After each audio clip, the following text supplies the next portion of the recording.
that through the labor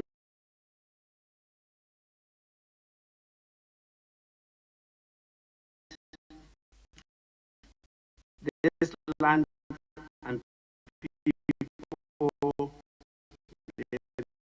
be well and said.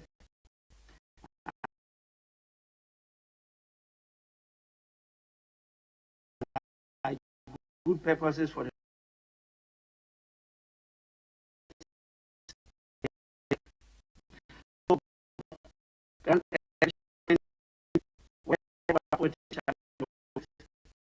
country of brotherhood, where all sides shall be founded on sex.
All the 15 members have been contacted and advised to self-isolate.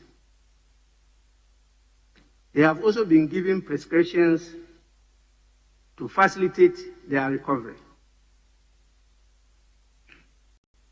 Results of 193 staff received so far reveal that 56 of them tested positive to the virus.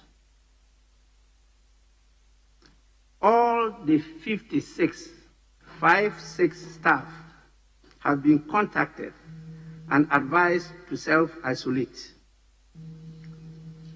They have also been given prescriptions to facilitate their recovery. Parliament is therefore taking steps to test the households of the 15 members of staff and the 56 staff in order, 50 members of Parliament and the 56 members of staff in order to avert reinfection upon their return from self-isolation and treatment. In consultation with leadership and the clerk, I have decided to implement the following measures to curb a further spread of the virus. 1, the House will from next week sit twice in a week. That is on Tuesdays and Thursdays. 2, only members of Parliament and members of staff who are needed for the business of the House on those days will be allowed in the presence of Parliament from next week.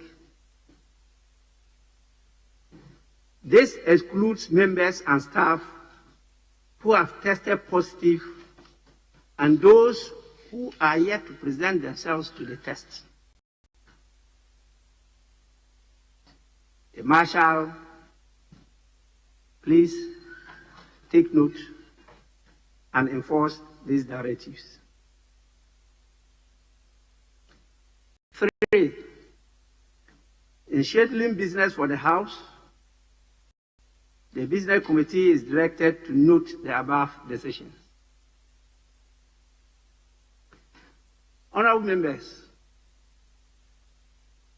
with respect to the orientation and workshop,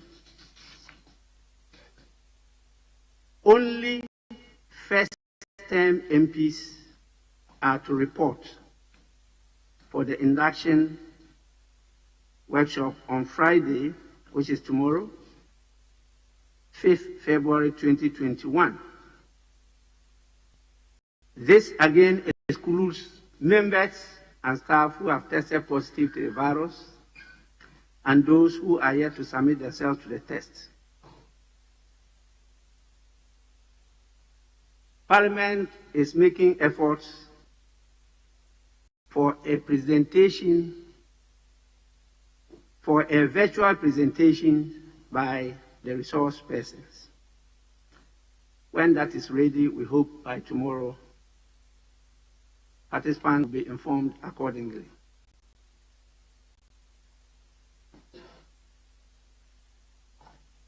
In this respect, I want to urge all members and staff to take this information seriously and to act accordingly. I will not, and I repeat, I will not hesitate to name and shame any member who flouts these directives. I thank you so much for your attention.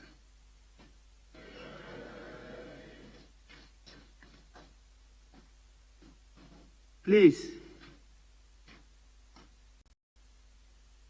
Yes, Minority Chief Whip.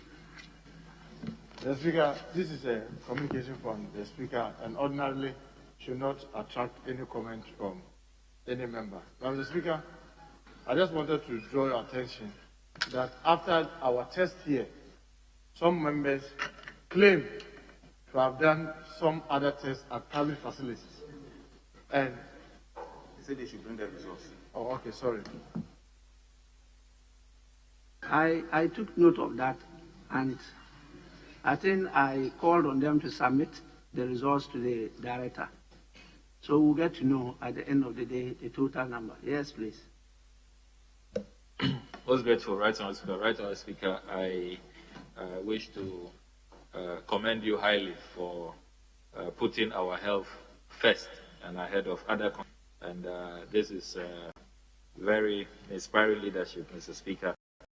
And the transparency is also very, very commendable. And it will help to reduce stigma, which the World Health Organization has said is even affecting the management of this pandemic. So, Mr. Speaker, we commend you highly. I only want to seek your direction on one matter. The Appointments Committee has scheduled to meet the whole of next week from the 10th onwards, and we at our meeting we agreed that we will meet every single day from the 10th to clear the list. This directive of 2 meetings in a week from next week, will it affect committees like the Appointments Committee, so that we will have to readjust our schedule accordingly? So I just thought that I seek your direction on that, the work of the Appointments Committee from next week.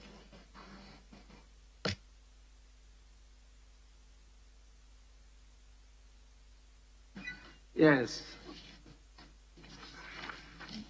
Thank you, Mr. And I must also commend you for acting proactively to ensure that we are all collectively protected. However, I have a few reservations about the directive that you've issued, Mr. Speaker. There is no guarantee that tested negative, that you remain negative. And so indicating that those who have tested positive, and there's also no guarantee that the science tells us that after some time, and if you take treatment and all that, you would recover and you will be positive.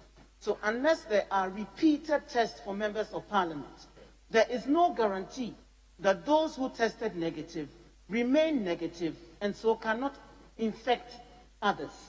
There is also clearly evidence that some who tested positive have taken repeat tests and have turned negative, and so they can rejoin their activities. So relying on the tests that were done from the 21st and the 22nd of January as a baseline to assess the fitness or otherwise of members to participate in normal activities may not guarantee or protect all of us going forward. And so maybe it might be useful to have a repeat test of all of us. Secondly, you've also indicated that Noguchi shared that with you. When we took the test, none of us was made to sign a form consenting to our medical records being shared with third parties. While it is important that the house be protected from all of us, still remain, we have our individual rights, and doctor-client, doctor-patient privilege is also guaranteed by everyone. So by not seeking our consent before sharing our results with third parties, Noguchi Memorial Institute for Medical Research has breached the ethical standards that they are required to be held up to, and can't open themselves up to some kind of sanction if they continue to share that, our results or the results of those who test with them with third parties without their consent. Going forward, I think it is important that they design a consent form for everyone who takes the test to notify them that their test will be shared with the Ghana Health Service for contact tracing purposes, and probably with the speaker if it is an institution, or the head of department if it is an institution that requests that test. So it protects them, and the people who have their samples taken are also assured that their results will be treated with the confidentiality that it deserves. Some members of parliament, knowing that their test may be shared by the institution with third parties, may understandably be reluctant to do so, and that puts all of us at risk. So we need to put in place the structures that will protect Parliament as an institution, protect all of us workers and members of Parliament, and protect our medical establishment as well. Because if this persists, I foresee a conflict between the privacy of the medical records of the individual and the need of the managers of the institution to also know what the health status of their staff and those who interact and do business with them are, to ensure our collective protection. So I believe that if all these concerns are taken into consideration, we will end up instituting regular tests for all of us to ensure that we're collectively protected and safe, and those who need help are given the requisite help that they require. And we all are protected from continuing spread of the virus. Going forward as well, we all need to ensure that the members of our households, we have drivers, house help, who may not be live-in, they keep going and coming into our house, they come into contact with people, we don't know how that exposes them to the virus, and by extension us as well. So we really do need to look at measures that we can all take to protect ourselves from willy-nilly contracting this virus, which some may be fortunate to have mild symptoms of, but others may also have really, really deadly, others have lost their lives, and people have had long-term health implications from having contracted this virus. I thank you, Mr. Speaker.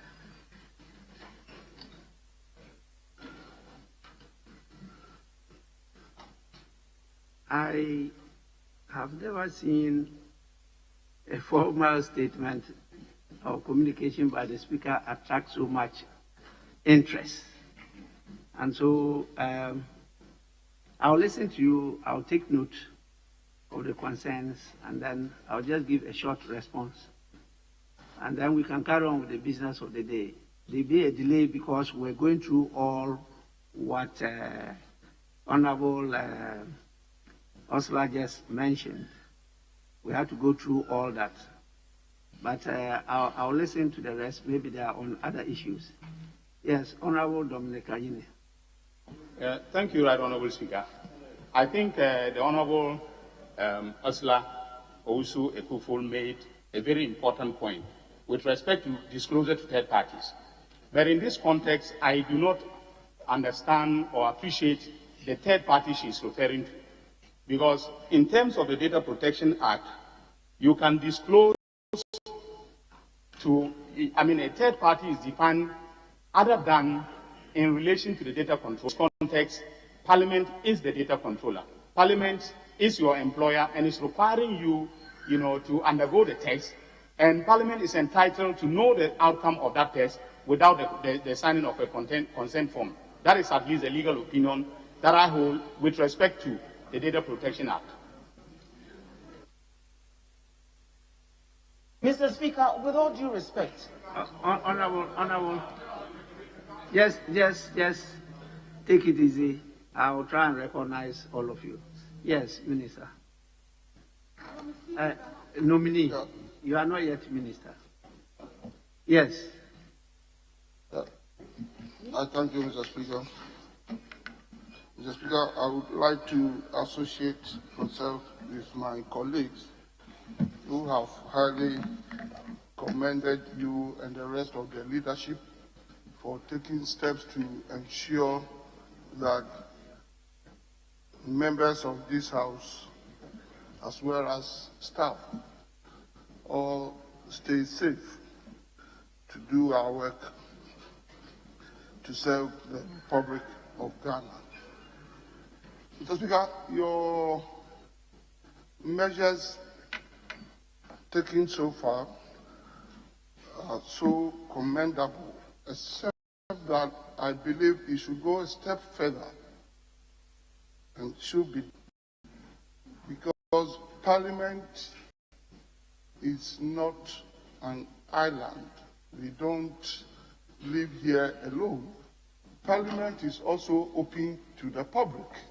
And each day we get and see a lot of people entering into the prisons and the premises of Parliament.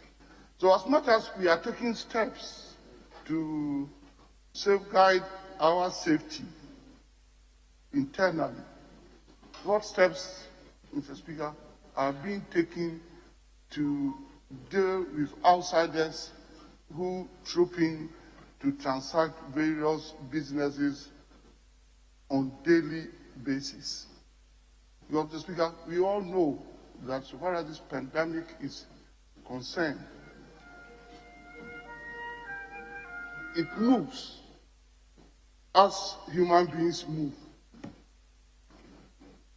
So, as we protect ourselves, as we take steps internally, as we are conscious of our safety and health status, Mr. Speaker, I would be grateful if your directives will also go further to deal in any way appropriate with those who also have legitimate right to enter the premises and the presence of Parliament, so that in total we can ensure safety of those of us who are legitimate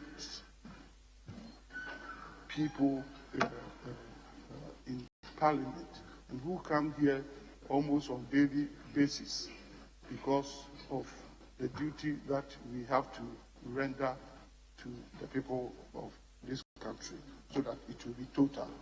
Thank you, Mr. Speaker.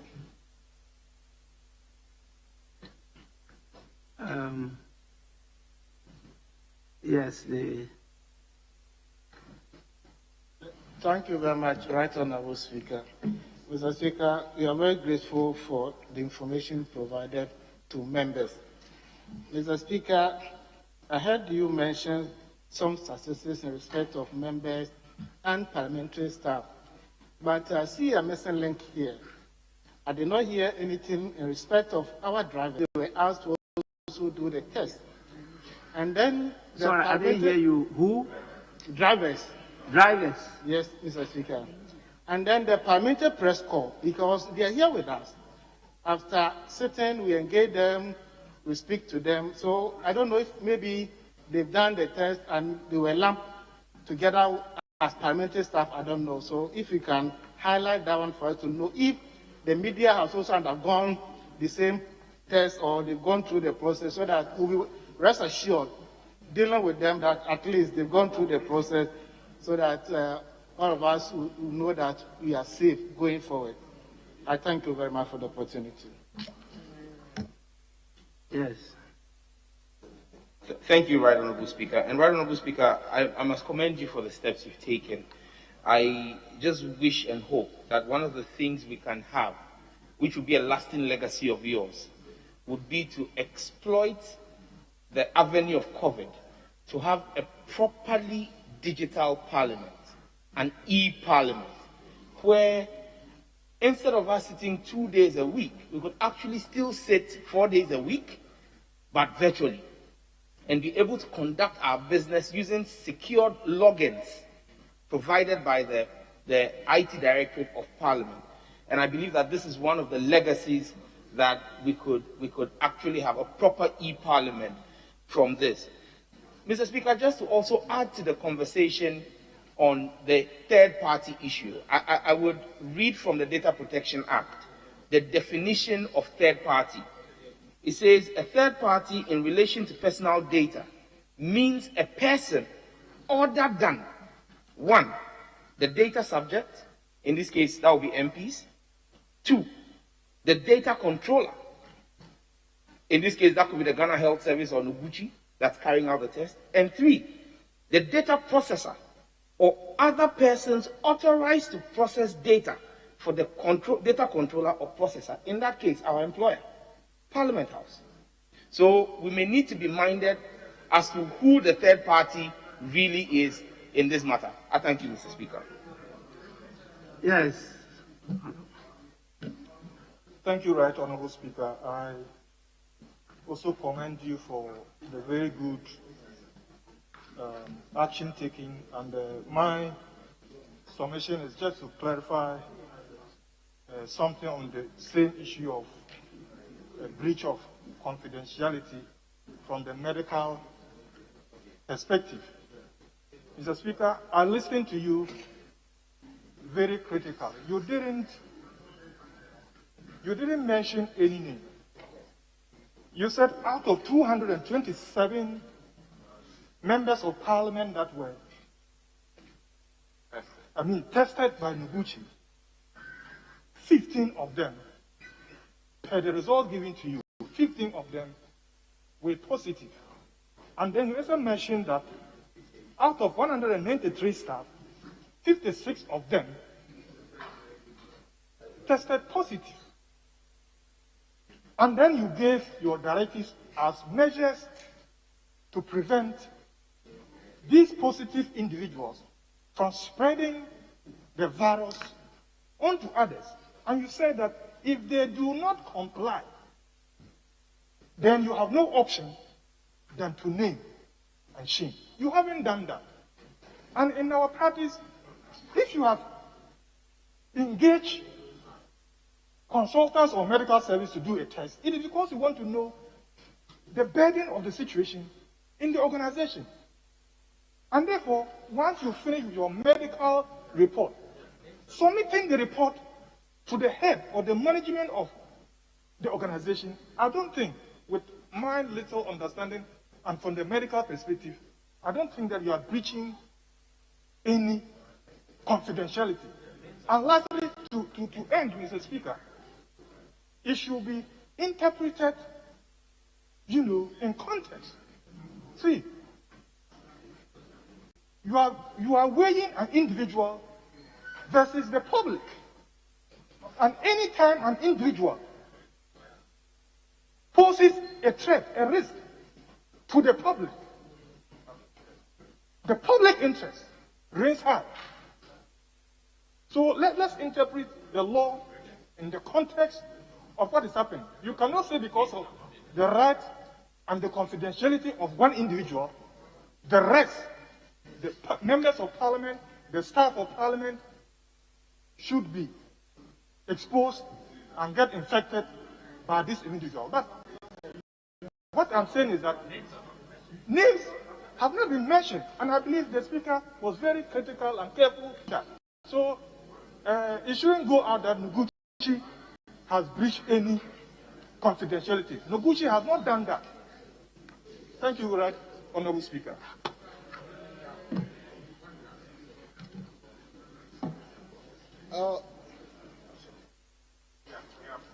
Mr. Speaker, I think Ghana Health Service has its charter.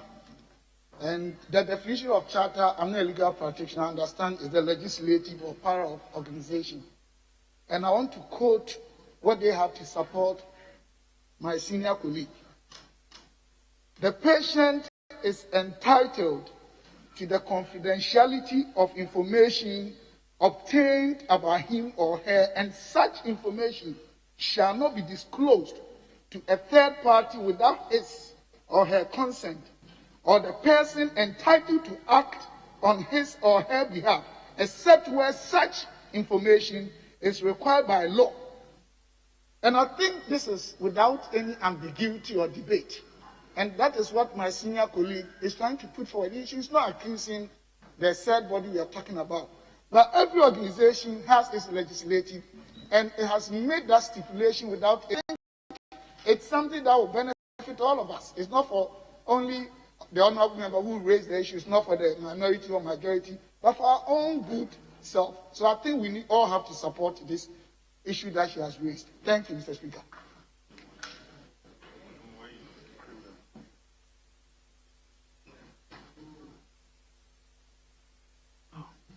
I see. You are satisfied. Okay. I was trying to call her, but now she is not on her feet. Because you stood a number of times, and so I wanted to hear you again. Thank you, Mr. Speaker. I just wanted to make some clarification that personal data belongs to the data subject and not the data controller. And the personal data law can only be processed under specified conditions. And that includes, and some of the conditions includes the protection of the privacy and confidentiality of the processing of that data. And so to suggest that the data controller is the organization and is entitled willy-nilly to the personal data by virtue of the fact that the data subject is an employee of that organization is a misstatement of the law. A third party is anybody to whom that data is shared without the consent of the data subject. And until that consent is sought, any sharing of that personal data, which includes your medical records, is done wrongfully and illegally. Thank you, Mr. Speaker.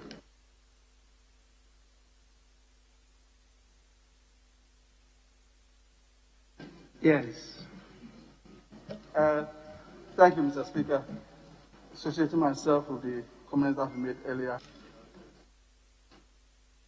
and grateful for the proactive steps taken by you and leadership. Mr. Speaker, much as I appreciate the steps being taken, there is a lot of emphasis on testing. And I think it's right. But I think you also alluded to the fact that you can test today and be infected tomorrow. Mr.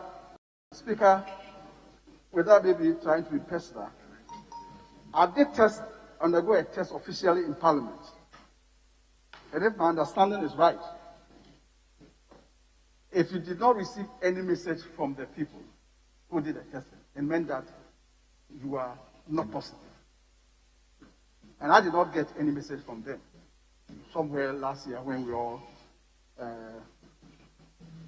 tested in the foyer there. But some few weeks later, I did test positive. So it can happen that if it just some few minutes or hours or days after you are testing, you can still be affected by the virus. So much as we are emphasizing testing, I think we can also improve upon some of the protocols here. I would have loved to see that almost in front of each person, there'll be some spray. I mean, some sanitizer. You see some of these ushers holding one, and when you sign, then maybe you spray. That's about it. As whether somebody who's been infected 2 days after his testing negative, and he has touched this table, and I also come to sit here and nothing happens. Especially the hand raise. You descend the steps, and you all use the hand raise.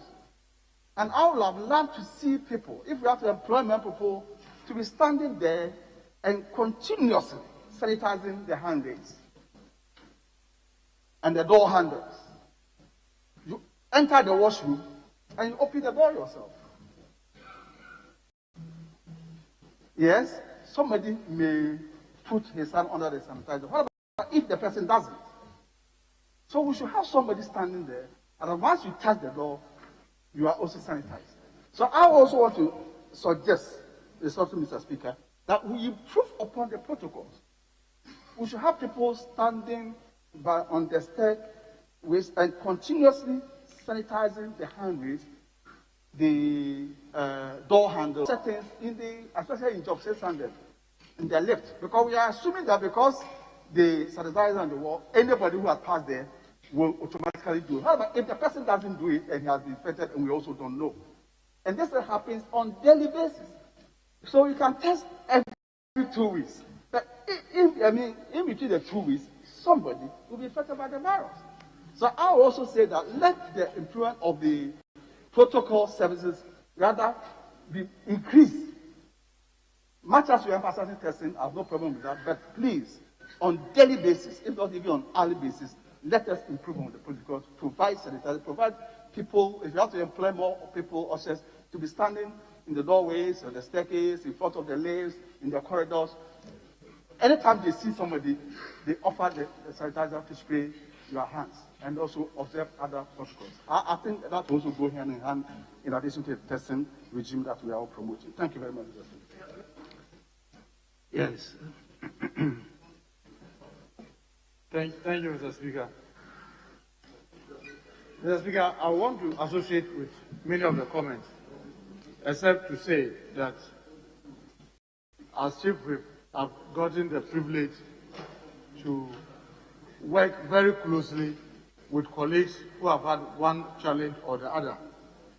Because in our caucus, we had agreed that should anybody have symptoms or have this challenge, they should quickly let me know so that we can assist to get them to go through the necessary protocol. Mr. Speaker, that has been very useful. Even before Parliament decided that all of us would test, and a number of them that had one challenge or the other, we've assisted as much as possible.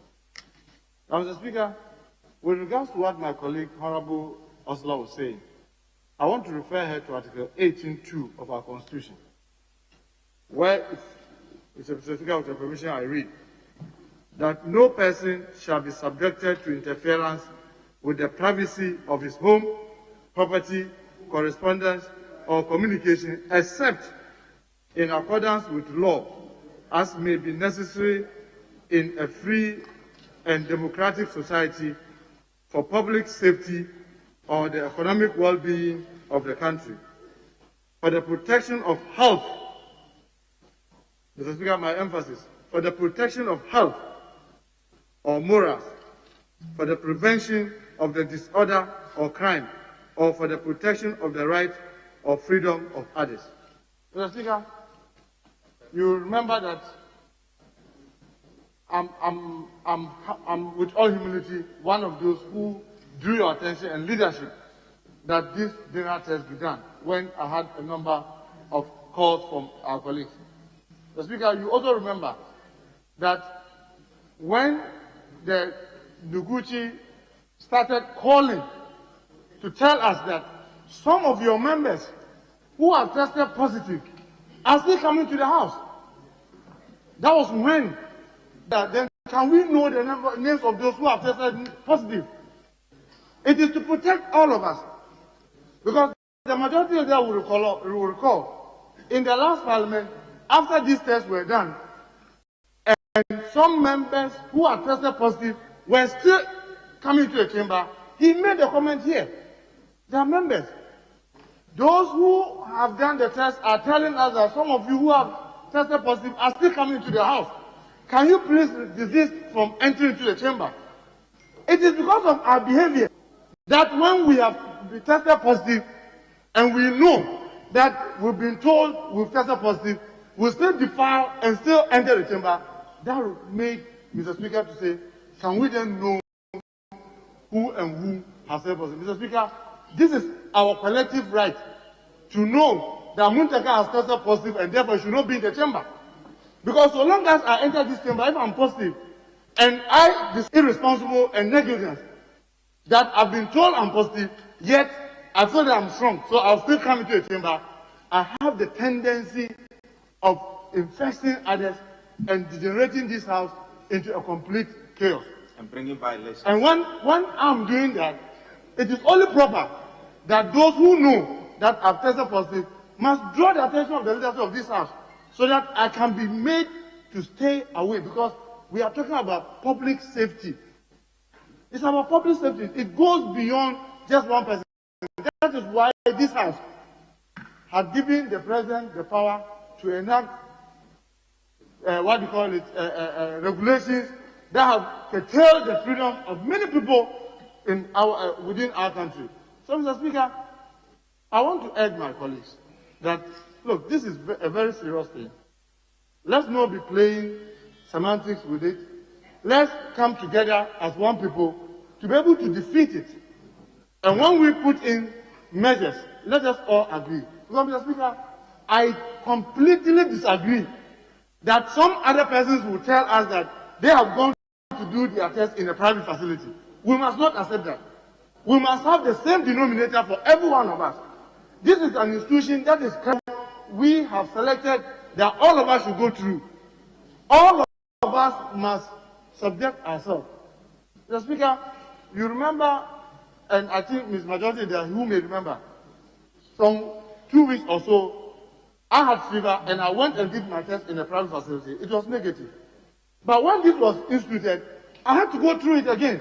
My colleagues who claimed that, oh, I have this, it is negative. I said, please, even it was done yesterday, since today we are doing it, go and do it again. It doesn't spoil anything if you go through the common denominator that all of us are going through to ascertain. And if the common Muntaka is positive, Muntaka should not go to any private facility and come with a certificate to tell us that, oh, this private says I'm negative. Go back to the same denominator, for let the same denominator say you are negative. Other than that, Mr. Speaker, we had a member making a statement here that claims that some facilities, people pay for their positive results to be changed into negative. That's why we have chosen a credible facility such as Noguchi Institute for Medical Research to do ours. So we should not entertain that some people will go to some private facility and come and show us the results, and therefore that result suffice. No, all of us must go through Noguchi, and it is only Noguchi that can say you are negative for you to be negative. If we don't do that, Mr. Speaker, we are going to degenerate this chamber into a spreading chamber, because some members will be recalcitrant, will simply go and see some private facility and come back the next day and tell us that they are negative, therefore they can be moving about within this house. So, Mr. Speaker, we should stick to the Noguchi. If not Noguchi, why? It's not by force. If you think you cannot go through Noguchi, stay home. Because that's what Mr. Speaker is saying. That either you've gone through and you are positive, stay away. Or if you've chosen not to go through, then stay away. This is simple. But you cannot insist that you will do a private one and come into the chamber. Mr. Speaker, I don't think if we accept that, we'll make any headway. Agree to use the channel that leadership has put so that we can all remain safe. Thank you very much, Mr. Speaker. Honorable A.T. Hammond. Thank you. Thank you very much, Speaker. Speaker, I understand the force and the energy with which my colleague, the minority chief whip, Mr. Speaker, makes his point. I'm just wondering whether the Article 18 he talks about has relevance, Mr. Speaker, to the matter under discussion. Mr. Speaker, the matter which excites my interest is the point you made about yes, we're going to sit, and specifically those who would have to attend. You did indicate on the occasions when we would have to sit, you would expect only those who are required for the purpose of the particular sitting, the Speaker, to be present in the House. We are just wondering the basis on which that is going to be determined, who is going to determine that, and when do we know when the determination is made. Number two, Mr. Speaker, we still do have our votes and proceedings which indicate the absence, the presence, and the register. That's always been passed around. In that case, if I understand that I don't have much doing in the House on the particular day, so I do not need to attend, what happens to the attendance? Does it now abrogate the register altogether? Mr. Speaker, these are matters that I think, Mr. Speaker, you address your attention to, and let's get some clarification. When I'm supposed to attend, when I'm supposed not to attend, and then whether in that case I have permission to abstain from coming altogether, don't come around, or really what. But Mr. Speaker, I really am quite content to leave my contribution at this point. But I also would want to add to the point that has been very eloquently made by my colleague Abdulkumar. Yours is Central West. It's not for nothing that the law specifically has defined the parameters within which private information be disseminated. So if for some reason she is making this forcefully, I see the force of it. Of course, the minority chief makes the point that, well, it is for the interest of all of us. I can understand. I do recall that somebody was passing the comment around the other day when I happened to be around that there were some people who actually knew because they are native, but they were still in the House. I heard it. A couple of people, I think, also heard it when the comment was made. I can understand why he also makes the point that he does. I think there must be a balance. I wouldn't be happy that I come to get a test conducted on me only for the whole world to know that Katie Abbott is positive, negative, and those sorts of things. Nobody wants to wish this particular thing on even your worst enemy. But it's also at the same time, we should be conscious of the privacy of our everything. There can't be anything that is so private, more private than the health status of an individual. I think that's the issue. We should balance it. We should be careful. Mr. Speaker, you made a point about naming and shaming. That would be disastrous, Mr. Speaker. I don't know how we do it. But I'll leave it to your good self to see how the balance could be sorted out. Thank you very much, Mr. Speaker.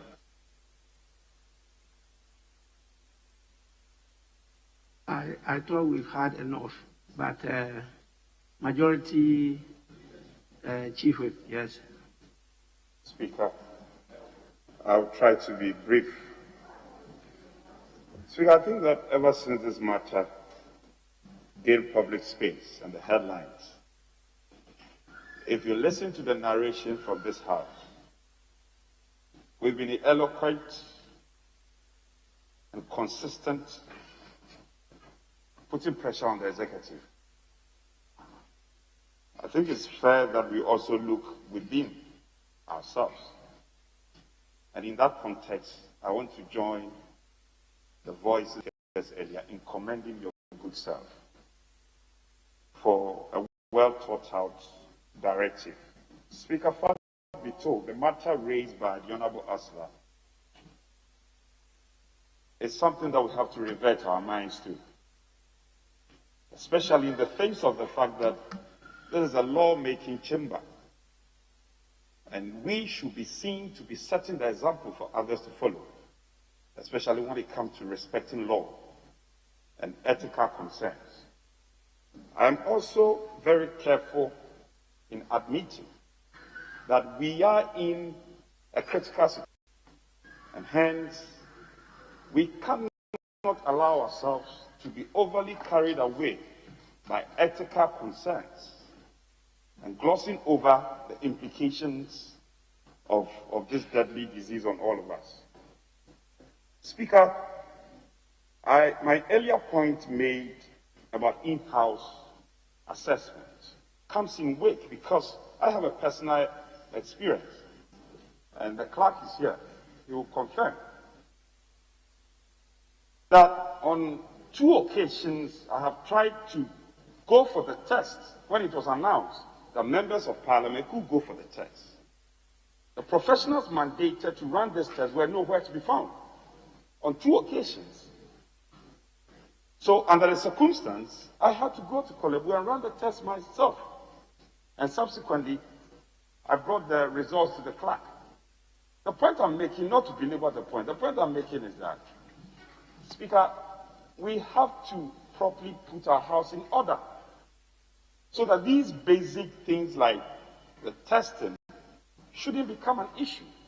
It should be easily accessible so that every member or staff who wants to go for the test shouldn't go through such difficulties. Then again, issues about communication.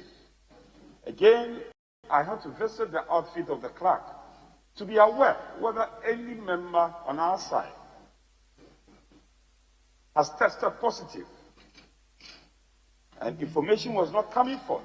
So how do I help those who supposedly are positive, tested positive, and yet are defying the protocols and putting all of us at risk?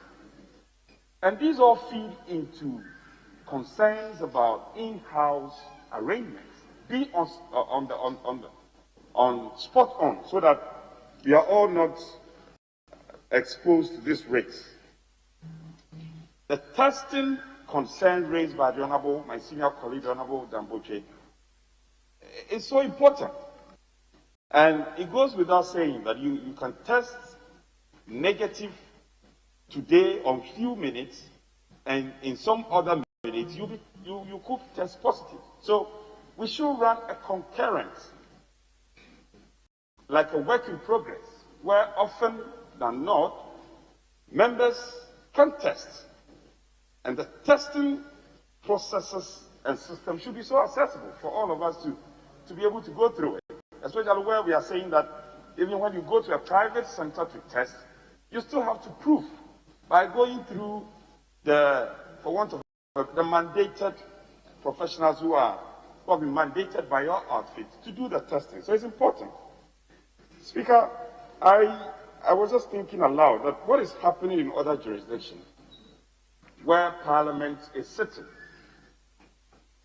and then our colleague Ningo Prampram, MP, who had mentioned the e-Parliament outfit. I think it's something we have to look at, because other parliaments across the globe, and even within the sub-region, are taking advantage of this, and it's helping them. So it's something worth looking at, so that we can deal with it appropriately. So virtual seating comes in wake. And if we can all revert our minds to this, I'm sure that we can make a difference. To conclude, the visitation of our love into this House exposes everybody. Well, all visitors.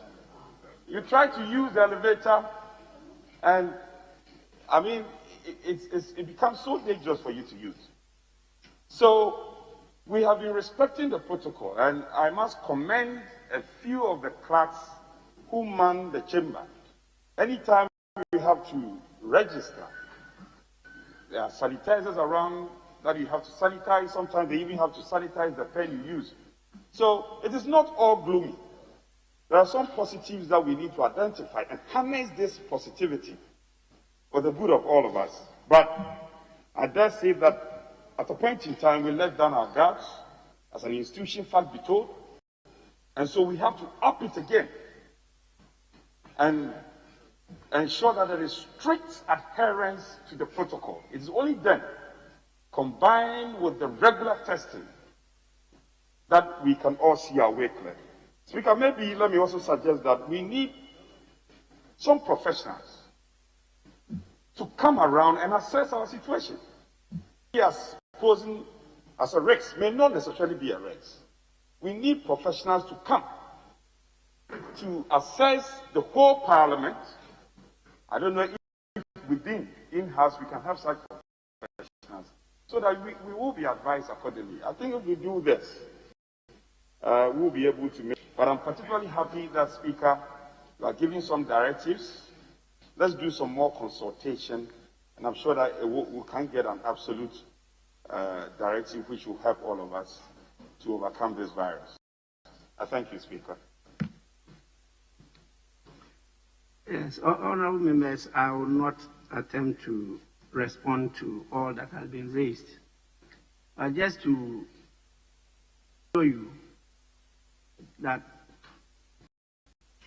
the statement I just made is part of the measures that the leadership of Parliament is putting in place to prevent the escalation of the situation in the House. There are other measures that are being put in place, and you will soon see some of these preventive measures as clearly articulated by Honorable Dambuchi. The recommendation was for Parliament to adjourn sine die. But taking into consideration the nature of the business before the House, leadership thought it was not advisable to adjourn the whole House sine die. We have a lot of critical work to do to keep the state afloat and to fight the menace. And so we actually took, you saw that certain comments very late. It's because of consultation. Parliament definitely is not a court. So the legal issues that you've raised are issues that will be deliberated upon by the judiciary and not Parliament. We have a challenge.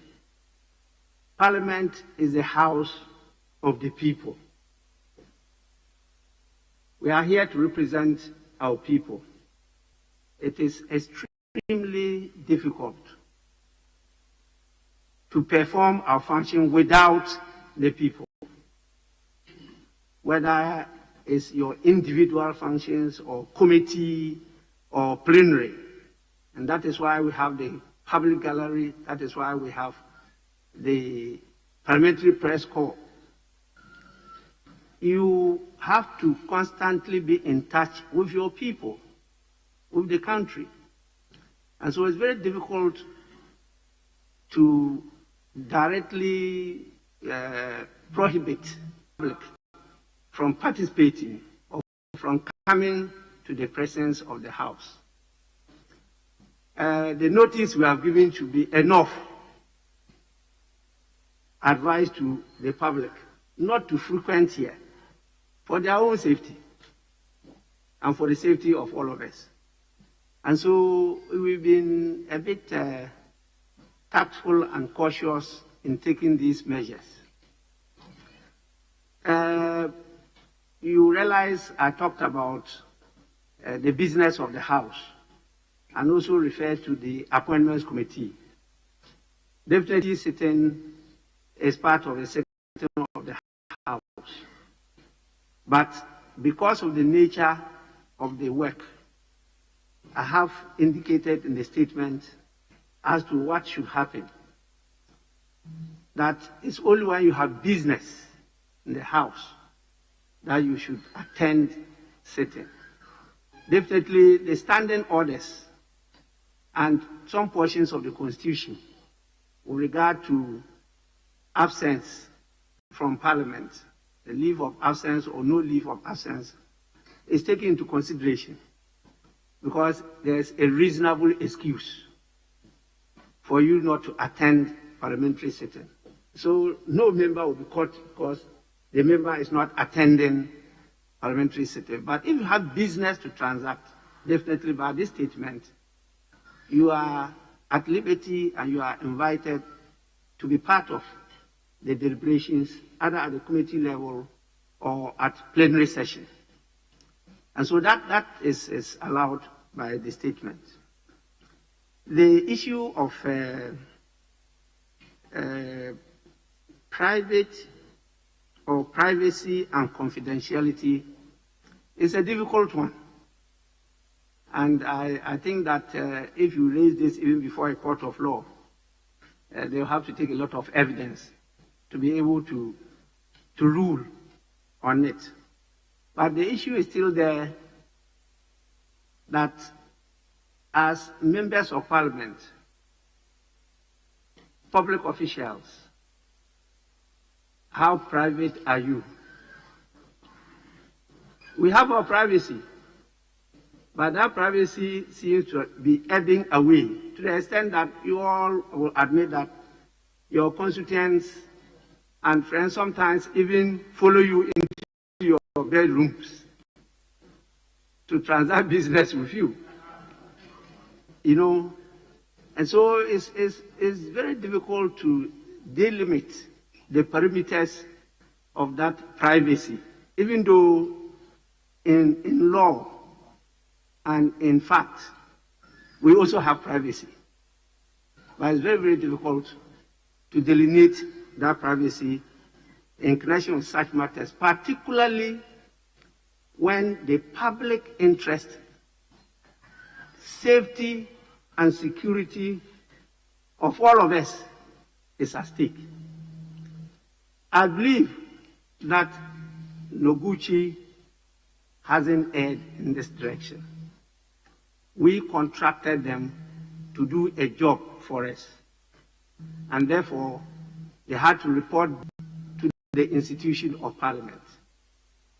They haven't gone beyond that, to the best of my knowledge. And that information, you can ask leadership and all those concerned. I've held it tight to my chest. I have not shared any of that information with any of them. I have the list, I have the names, and I know what it is, and I'm keeping it tight. Definitely, I representing the institution. That is why I have it, and I will not disclose it to any person. But if I see members flouting this thing with impunity, I'll have to save the rest of you, because immediately the results are received by the medical center, members and staff are contacted and counseled and advised as to what to do. And so if you keep on flouting it and endangering the lives of other members of Parliament, and for about 2 weeks now, I have been raising this issue on daily basis. I will be compelled to name and shame. That is exactly what I said. That is a last resort. It's not a first option, second or third option, but that is a last resort. And so please, honorable members, kindly take note and take it seriously that Mr. Speaker will not shed ability in this direction. For the digitization of Parliament, even the 7th Parliament, led by the Parliamentary Service Board, has taken a lot of measures towards this. And so we are following up on that. And I believe we are able to constitute the new Parliamentary Service Board. That will be one of the priorities of the board, to make that a reality within the shortest possible time. We are trying to do, as I said, a virtual workshop. The venue is being able to do it for other institutions. And so, can they do it for Parliament too? So we have our technical people there now, working with the management of the facility to make sure that that is put in place.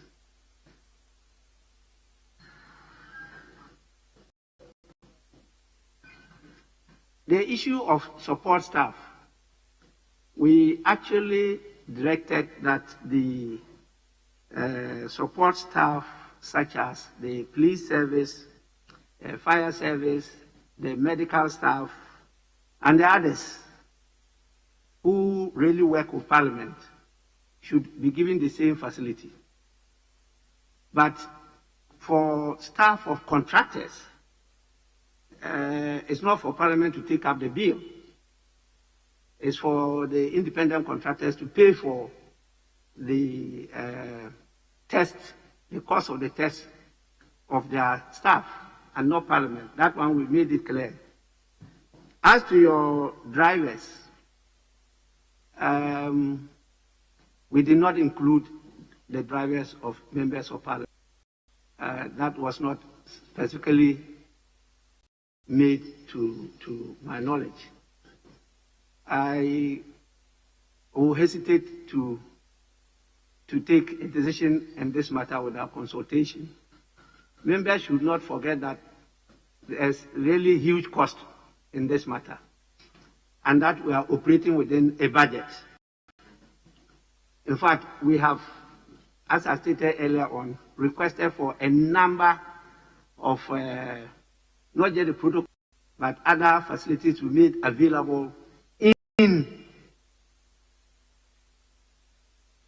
the House, and offices and conference rooms and committee rooms in the House. And that the cost is really colossal. And so these things will be procured, and I think that we will have a hand on this matter. But I want to once again urge members to please look at the law critically, look at the ethics, look at the issue of privacy and confidentiality, and as against the public interest, and let's strike a balance. I don't think this is a matter that should be taken out of the jurisdiction of Parliament. And let us continue to talk. But I plead with those who are aware that they are positive to stay away. And I want to encourage members to do continuous testing. I added that we are taking measures to test members of your households, those that are tested positive. Members and staff, and that is quite a large number. It's not a small number. And so please, let's do everything to stop the spread of COVID-19. We should not allow Parliament to shut down. is not an alternative. It will be suicidal for the whole country because of a lot of things we have to do to be able to fight COVID-19. Parliament will have to work with the executive and the judiciary to keep Ghana alive. So let's continue to be honorable. That word is not an empty title. Honorable member of Parliament must behave honorably. I think I'll stop at that. Thank you so much.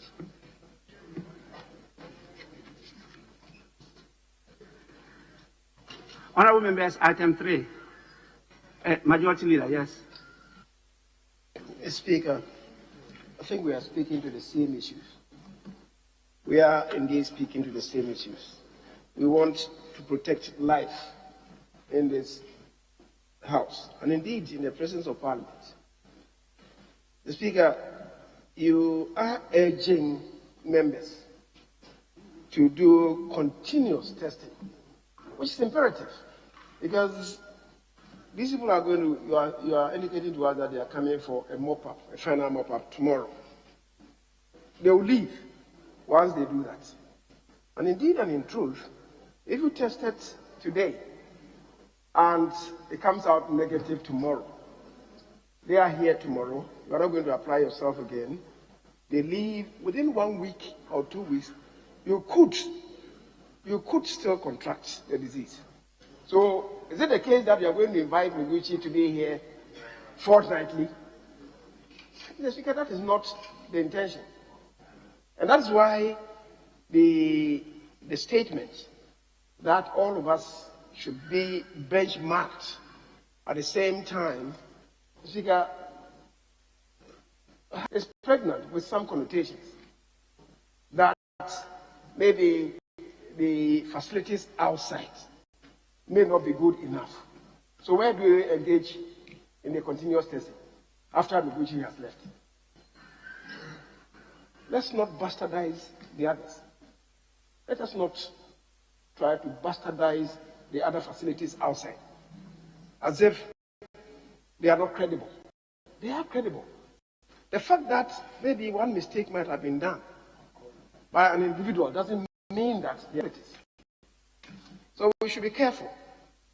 The Speaker, and I will urge, let's continue from where you left off, that after next week, if we have to do it, let's do it. The last time I did mine was January 4th. Yesterday, I submitted myself again. And if it turns out negative, I will not still rest. Another 4 weeks, I will do it again. Not necessarily with Noguchi, but any of the credible facilities. So, Mr. Speaker, as I'm saying, let us not try to bastardize any facility. Mr. Speaker, I think we should be very clear with the figures that you gave as far as members of Parliament are concerned. As of Friday last week, as you indicated, we had 160 results of those who had submitted themselves. The Speaker, it doesn't mean that 160 out of the 275 have submitted themselves.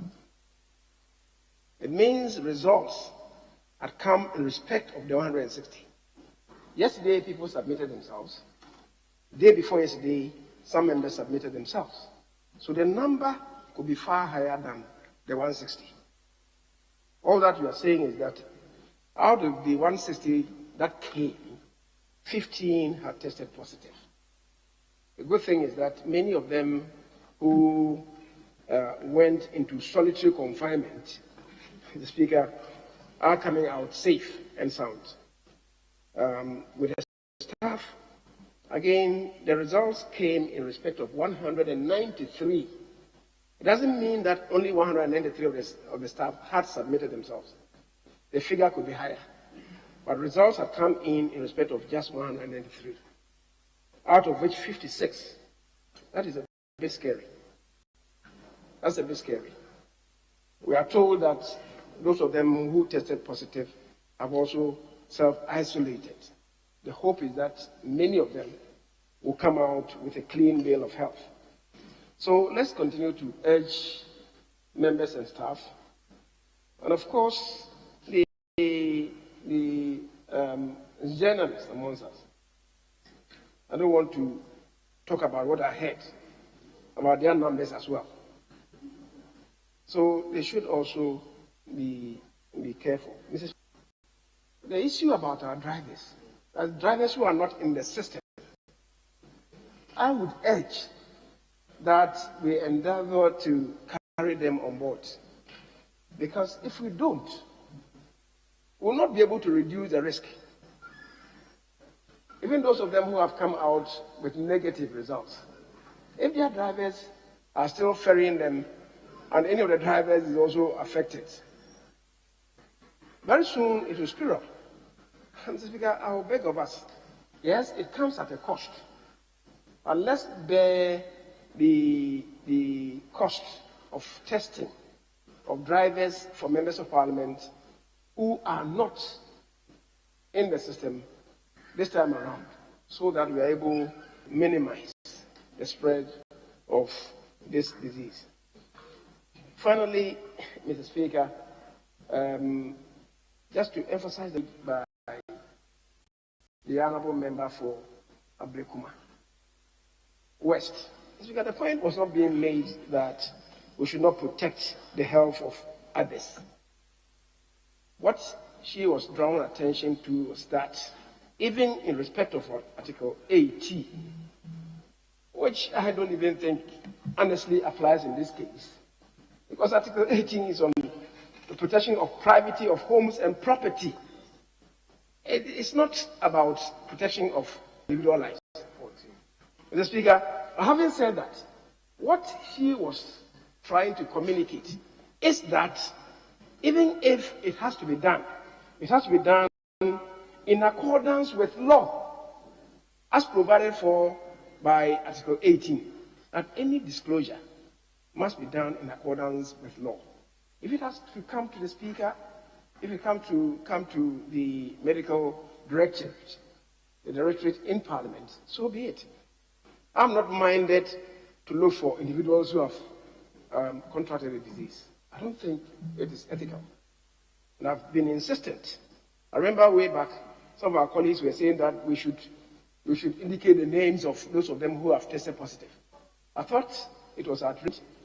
I still stand by that individuals, the medical record of individuals, without their consent, cannot be spoken to in this House.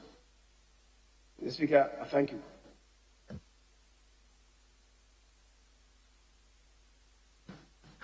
Well, I think the majority leader has thrown more light on the matter.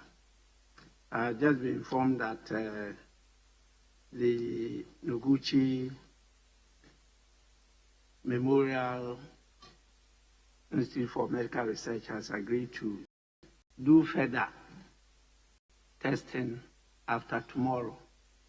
From time to time, Parliament will not be required to take that bill. I think that is part of the package of His Excellency the President. And so we hope that many more of you will take the opportunity to do continuous testing. I definitely will be doing that because I'm so exposed and at risk. And so I will continue to do that. And I urge all of you to do so. Once you lose your life, the world has come to an end for you. So please, let's take advantage of that opportunity. I hope we can now move to item 3, correction of votes and proceedings and official reports.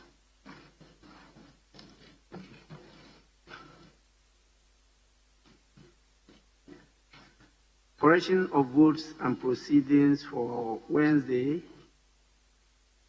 3rd February 2021. Page 1.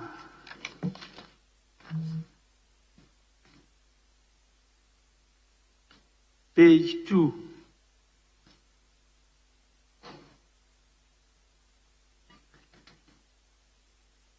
Page 3.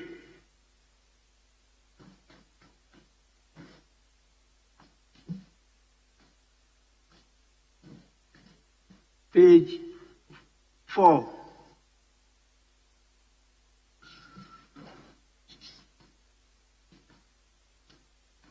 Page 5.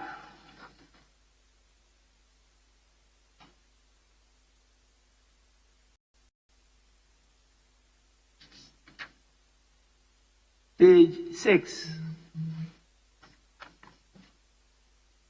Yes, Honorable Lady.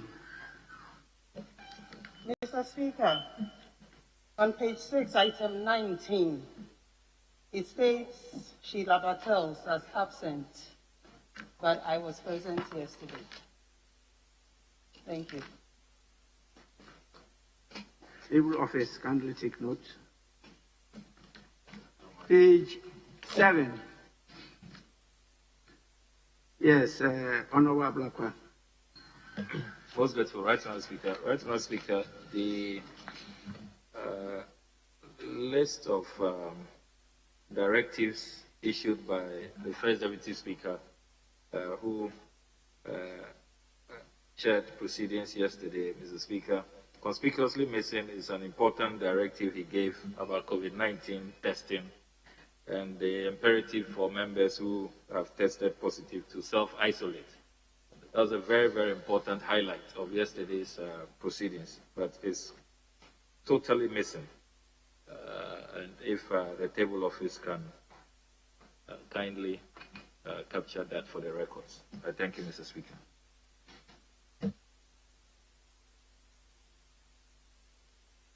Yes, Honorable Sandal. Thank you, Right Honourable Speaker. On page 7, the list number 41 is my name captured among those who were absent. But, Mr. Speaker, I was present in the House if the corrections could be done. Table Office, take note. Yes, Honorable Member.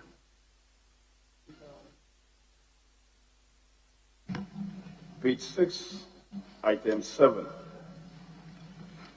The statement, the inability to produce buying. Produce buying is just one of the licensed buying companies. You mean page 7? Page 7. Okay. Yeah. So it should be inability of licensed buying companies, not produce buying companies. Thank you, Mr. Speaker. Table Office, please take note.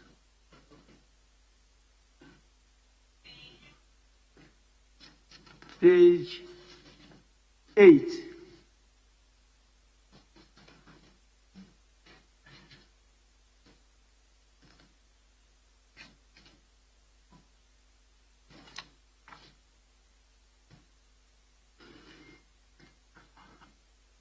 Honorable members, in the absence, votes on proceeding, yes. Mr. Speaker, I need your guidance on items that go on the vote and proceedings. My colleague Ablakwa, on his feet, indicated that there was a directive given by the Speaker, which directive to him, it should have been part of the vote at page 7. Mr. Speaker, I think we need a clear direction on this, because whatever Mr. Speaker said yesterday had no reference specifically to the statement as captured on item 7, at page 7. So, Mr. Speaker, I think we need your guidance. Else, we bring in everything into the vote. We should know about it. I thank you. Luckily for us, the First Deputy Speaker is present, and he could guide us in this matter. Yes, First Deputy Speaker. Thank you, Mr. Speaker. Mr. Speaker, what happened was that in the course of the contributions to the debate, I stopped the contributions and announced your instructions that you were giving me. There's no record of the announcement in which I outlined the measures as you had directed to the House, and it ought to reflect in the votes and proceedings. Thank you, Mr. Speaker. Yes, I believe that should be captured by the votes and proceedings. I had taken some preemptive measures by instructing the First Deputy Speaker to make that announcement before today's formal communication, and so that should be captured by the votes and proceedings. Yes. Mr. Speaker, I think it was a very important communication. It was a very important communication that came to the House. The issue being raised by the Deputy Majority Leader is whether or not it should find space in the votes and proceedings, as the Honorable Ablakwa seeks to know. That's the issue. The Speaker, the content of the votes and proceedings really is contained in Order 34, which provides that the minutes of the proceedings of Parliament called votes and proceedings shall be a record of the attendance of members at each sitting and all decisions of Parliament, and shall be kept by the clerk. Would you call that communication a decision of the House? If indeed it's a decision, then it must find expression.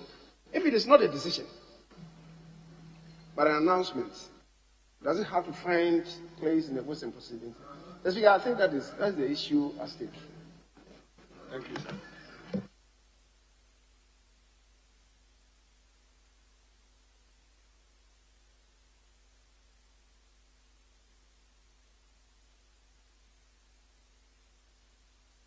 The text of the communication or narrative or howsoever it was termed to decide. But the essence of the instructions I gave him was for it to be part of the votes and proceedings. Not just only official record, but it should have been one of the highlights of the proceedings of yesterday. And so I will direct the table office to capture it as part of the votes and proceedings of the House, in spite of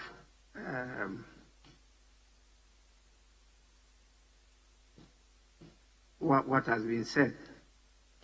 It's important that it becomes a highlight. As I said, I don't know how it was presented. Yes, you want to have another bite? Yes? We still learn under your feet. So, Mr. Speaker, when it is captured under the vote, it will be so described as what, with respect? Because, Mr. Speaker, as the First Deputy Speaker said, he communicated... I can't speculate. I have told you already I don't have the text of what transpired yesterday. My colleague, the First Deputy Speaker, has given us an indication of what happened. He referred to it as announcement. Yes, First Deputy Speaker. Mr. Speaker, it is no different from the communication from you that you just gave to the House. Will that be captured in the votes and proceedings? It will come as communication from Mr. Speaker. The only difference is that I did not start the day's proceedings with that it was in the course of proceedings during the debate that I interrupted the proceedings and made that announcement. But I think it is appropriate to capture it as communication from the Speaker. Thank you, Speaker.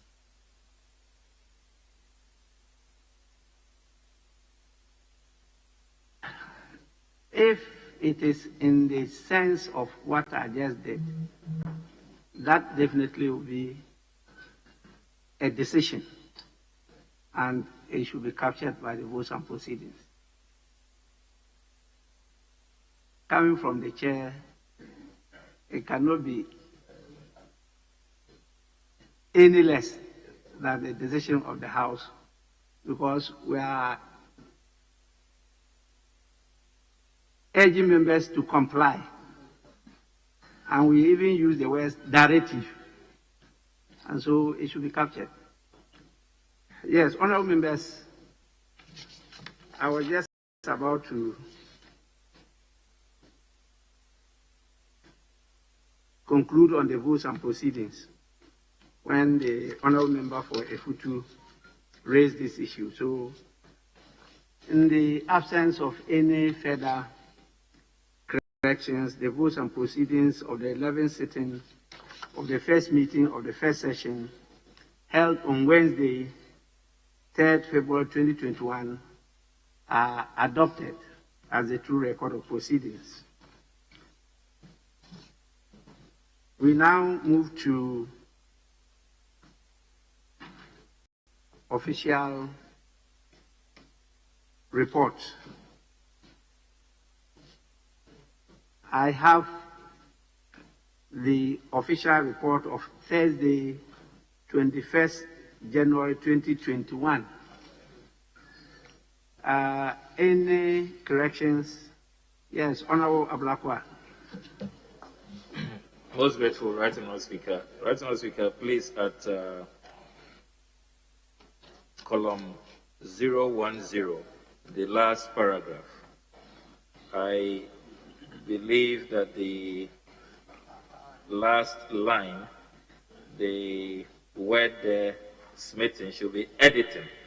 It's quoting the minority leader. So understand that immediately after this sitting, we should get the two texts together. And then we can do some, it has smitten there, but I don't think that's the word. It belongs to that paragraph. I think it should be editing. So we can do some editing of those texts for our purpose. So that paragraph, Mr. Speaker, will have to be looked at. And the next page, Mr. Speaker, after column 011 and 012, the name of the distinguished First Deputy Speaker has not been captured correctly. The Honorable Joseph is hyphenated, and I'm glad he is here. It's as chairman of the technical committee that was set up. So if it can be amended accordingly, Mr. Speaker. And finally, Mr. Speaker, at column 016, the last page, adjournment. The House was accordingly adjourned at 3:40 p.m. till Friday. The date is wrong. It should be 22nd January 2021, because this is an official report for 21st January. So we could not be adjourning till Friday, 21st January. I think it's an error. It should be Friday, 22nd January 2021 at 10 a.m. So if it can be corrected accordingly. Thank you, Mr. Speaker.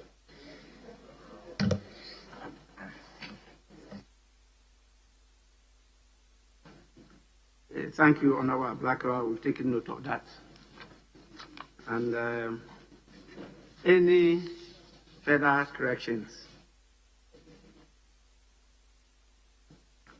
Honorable members, in the absence of any further corrections, the official report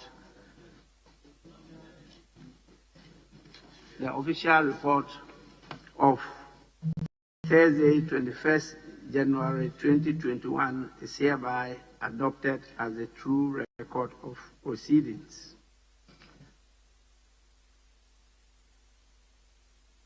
Item 4.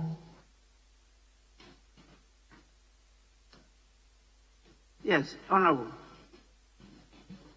Thank you, Mr. Speaker. Mr. Speaker, we've been given two different orders to have in hand. That's one on item 5, committee sitting, notice of committee sitting is committee of selection. But the second one, we have committee sitting, committee of the whole, to consider the report of the technical committee on the review of the standing orders of the Parliament of Ghana. So these are two different, so I don't know which one you're using. The day, the same day, this 4 February, this also 4 February. The second one was withdrawn. The one talking about the meeting of the committee of the whole. Thank you. We are at item 4, statements. I have admitted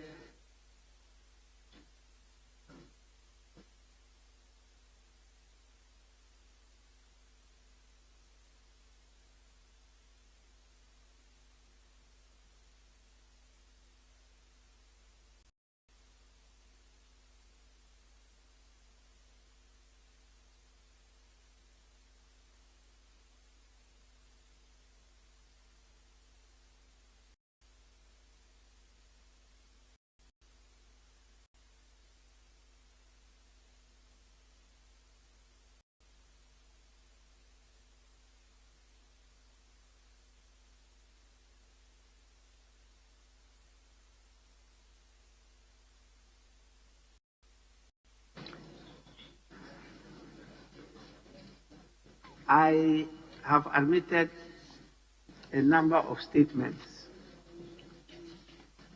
but in view of the exigency of the day, I will permit 2 commemorative statements. We will take the rest next week, because tomorrow will be a very short sitting to consider a very important report. So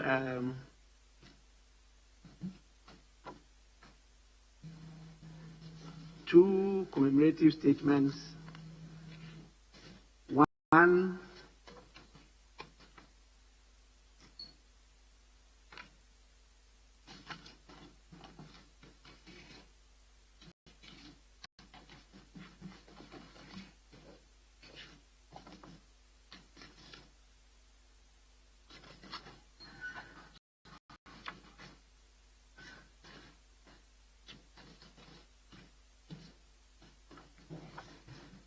One statement is by Honorable Samuel Atachia.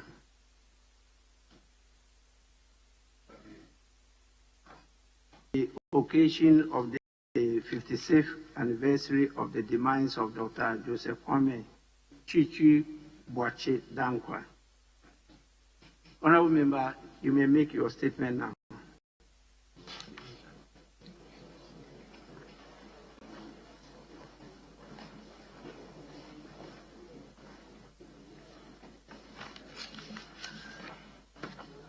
Thank you, Right Honorable Speaker. Today, the 4th day of February 21, is a solemn day for this august House. It is the 56th anniversary of the demise of Dr. Joseph Kwame Chichi Boache Dankwa, a legislator in the Legislative Council and Assembly in 1950 and also from 1952 to 54. The political colossus who Watson Commission of Inquiry into the 1948 violent public disaster describes as the doyen of Gold Coast politics had cardiac arrest and died in a hell-dominated cell at Nsawa Medium Prison during his second incarceration under the disdainful Preventive Detention Act of 1961, Executive Instrument 171. If I may do a playback, Mr. Speaker, the Preventive Detention Act was a political weapon over legitimate political rivals to separation for imaginary crimes President Nkrumah perceived they may commit in future. The text and tenor of the Preventive Detention Act is as follows, and I want to quote with your kind permission, Mr. Speaker.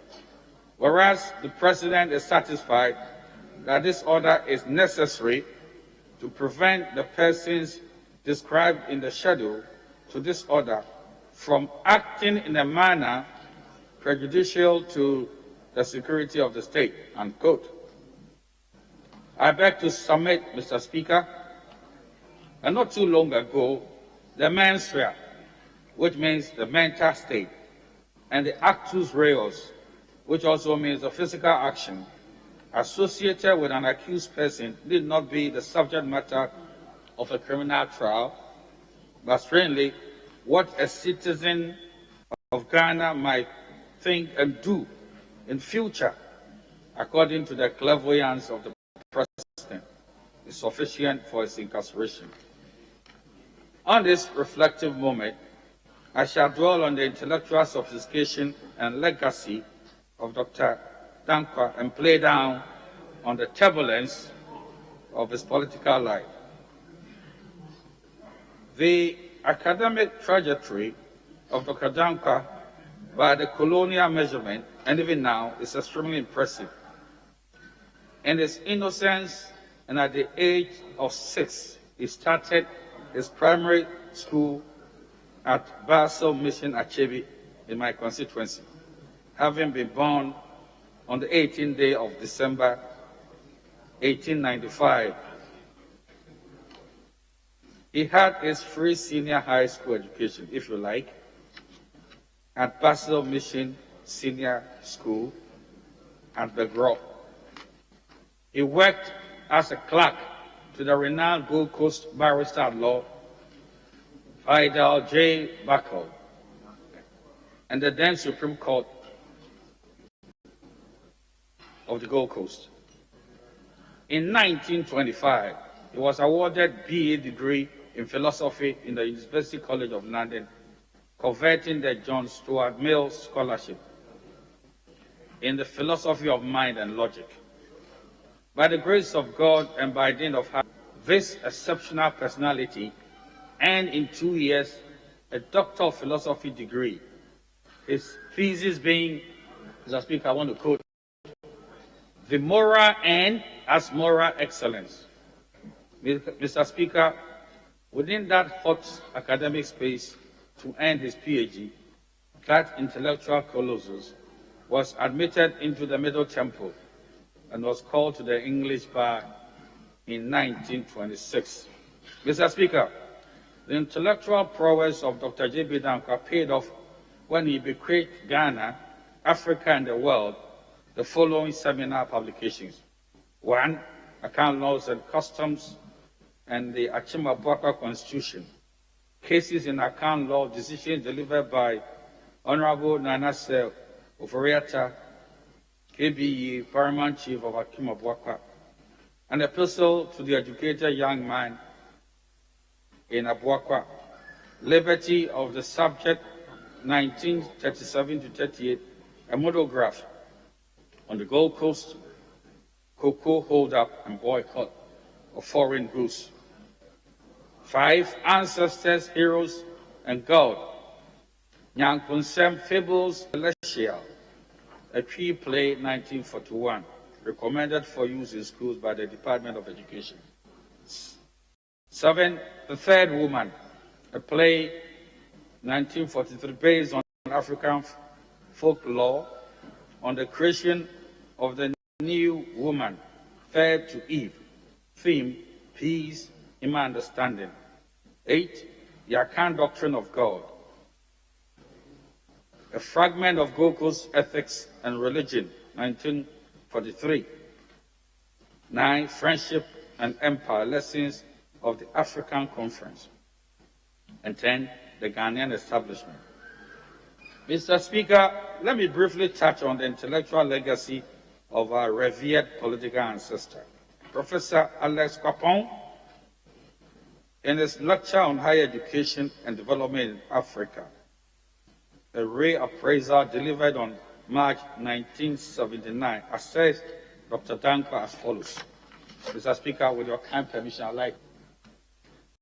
Few Ghanaians have reigned so widely, so deeply, so boldly in their scholarship.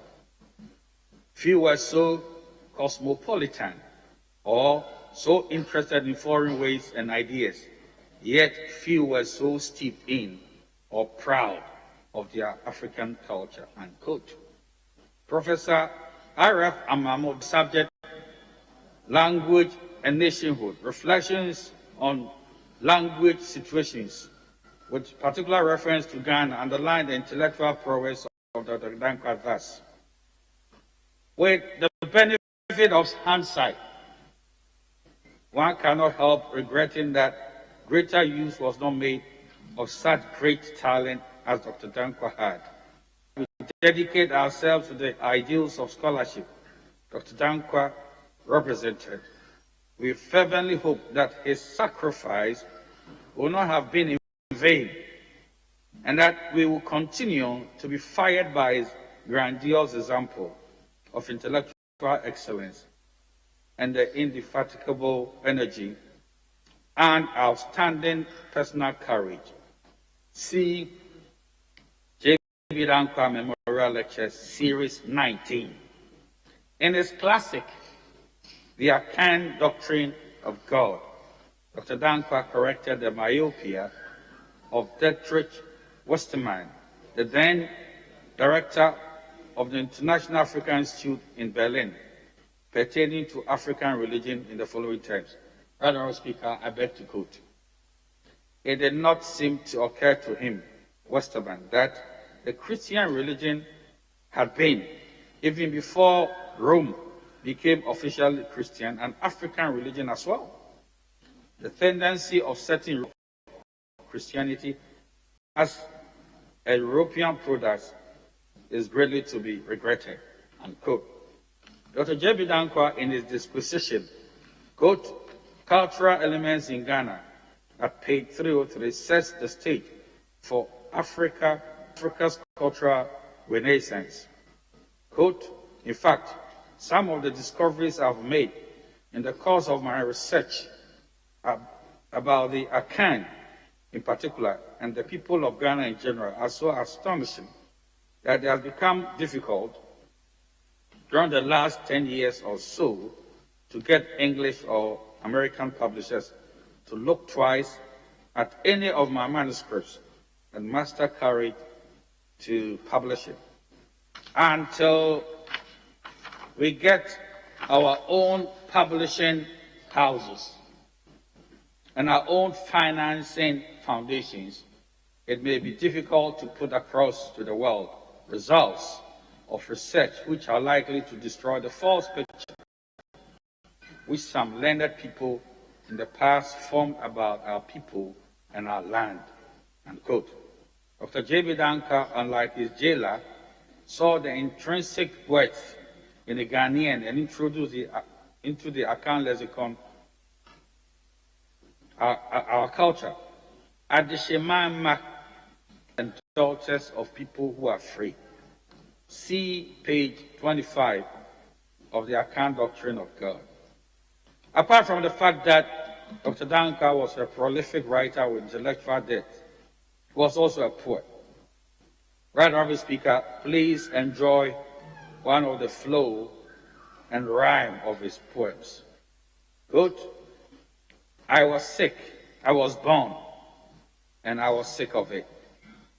I was nursed and survived it. I went to school and I finished it. I made a farm and I reaped it. I carried cocoa and sold it. I went to work and I collected. I arrayed the classes and winnowed them. I tried government and shared it. I tried metric and filled it. I crossed knowledge and I absorbed it. I dined for law and devoured it. I reached third station and bypassed it. I much scribbled and styled it. I hate politics and noised it. I edited news and sold it. I dyed my hair and stopped it. I espied the truth and published it. I gospeled youth and gave them faith. I colored my state and urged it. I wooed the golden lady and engaged her. I visioned great Africa, great Akan, and slaved for it. I fueled research and natived it. I entertained family and paid for it. I stood up to the English and preferred them. I denounced evil and anointed it. I encountered Pilate. I kept the golden rule and embroidered it. I saw life was a wicked thing.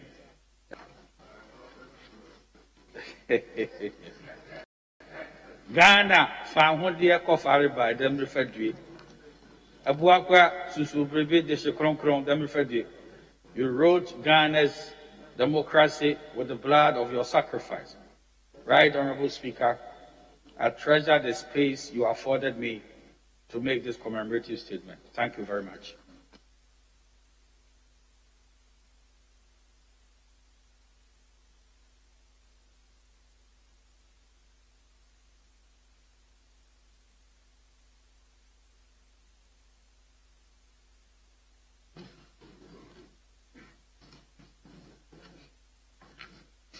Honorable members, I just want to remind you that this is a statement admitted under Order 71.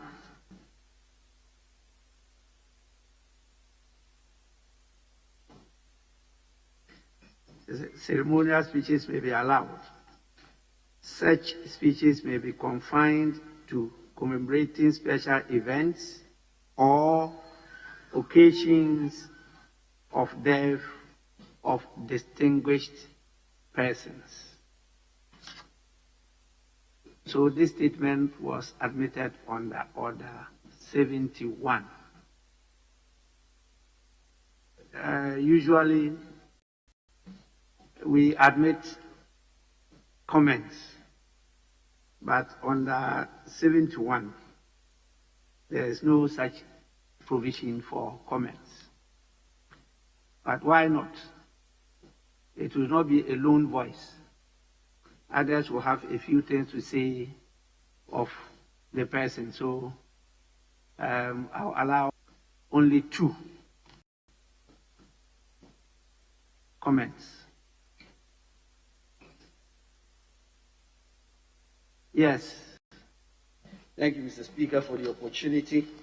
Let me thank the maker of the statement for a very important statement and recalling a very important history and a personality that indeed's contribution to Ghana's history cannot be overemphasized. The maker of the statement was very deep in recounting how important J.B. Dankwa's academic prowess were, the very important books that were written, and how in his efforts basically wrote books that documented not only Akim Abuakwa history, but Akan history in general. Mr. Speaker, indeed, J.B. Dankwa's role in standing up in the early stages to British colonialism and suppression of the Ghanaian at the time is well known. His participation with key figures like Grant and others in the formation of the United UGCC is also very clear. And that foundation that was laid, Mr. Speaker, cannot be overemphasized. Mr. Speaker, I quote in the statement the Speaker quoted, if I may do a playback, Mr. Speaker, the preventive detention is a political weapon over legitimate political rivals to secure their incarceration for imaginary crimes President Nkrumah perceived. Mr. Speaker, while I commend the maker of the statement for the important work of J.B. Dankwa, I completely differ on that statement. Mr. Speaker, I submit to this House that the passage of the Preventive Detention Act and the events leading to the passage of that act cannot be described as an effort or imaginary crimes that were basically imagined by our Sergeant Dr. Kwame Nkrumah. Clearly, it was a necessary evil. And Mr. Speaker, I don't think that this very important commemoration must be marked with this issue. But clearly, it must be clear. Dankwa is clear. But everybody must accept that Osajifo Dr. Kwame Nkrumah, the founder of this republic,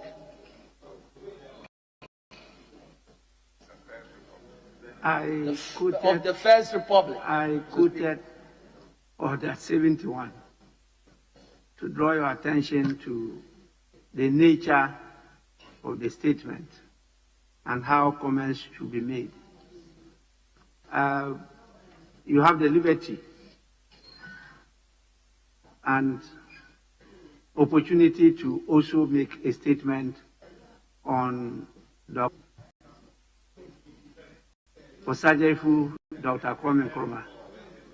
And so don't try to raise issues that may lead to debate or try to take up the shine of the statement. Please take that on board. Thank you, Mr. Speaker. I take your advice. And so clearly, Mr. Speaker, I think that the decisions and the patterns and the things that happened that led to the passage of the PDA are clearly well known. But I think that in celebrating the life of J.B. Dankwa, we must draw that line to some of those very difficult decisions that were made so that we can focus on the very important work he did for this country. There's no doubt that history has clearly documented the role of J.B. Dankwa. And his place in Ghana's history is well known and respected, and will continue to be respected. But as we celebrate the life of J.B. Dankwa, we must continuously make sure we make space and room for so many great people that seems to even have been forgotten. Mr. Speaker, I recently visited Aksin, a location that when I visited, a 98-year-old told me was a location where J.B. Dankwa had visited Grant. And those were the formative years where the issue of funding of UGCC took place. Mr. Speaker, if you look back into those years, the issue of infrastructure and how these Ghanaians could travel to faraway places in pursuit of freedom for our country, it is indeed important. Celebrate J.B. Dankwa. Let's recall that we started together We worked together, and ultimately, Ghana secured its independence from British colonialism because they collectively supported Kwame Nkrumah, and he took the battle and finished it. And that is why we are here today. Mr. Speaker, I want to thank the maker of the statement. Thank you very much.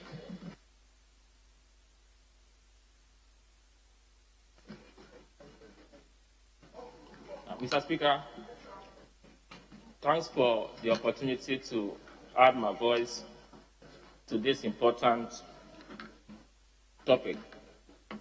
And I also want to associate myself with the maker of the statement. Mr. Speaker, upon his return to the country in the year 1927, after obtaining all his degrees, Bachelor of Arts in Philosophy, LLB, and PhD in Law, he established a law firm in the country, and through the law firm, legal practice was encouraged and pursued. The Speaker, apart from that, he also established a newspaper in the country called the Times of West Africa in 1931. The Speaker, together with nationalists like Namzi Azikiwe and K.B. Jones Kwate, they advocated for media empowerment in the country. So the vibrancy of the media today can be traced back to the era of Dr. J.B. Dankwa during the colonial days. The Speaker, as a result of their advocacy, the people were prompted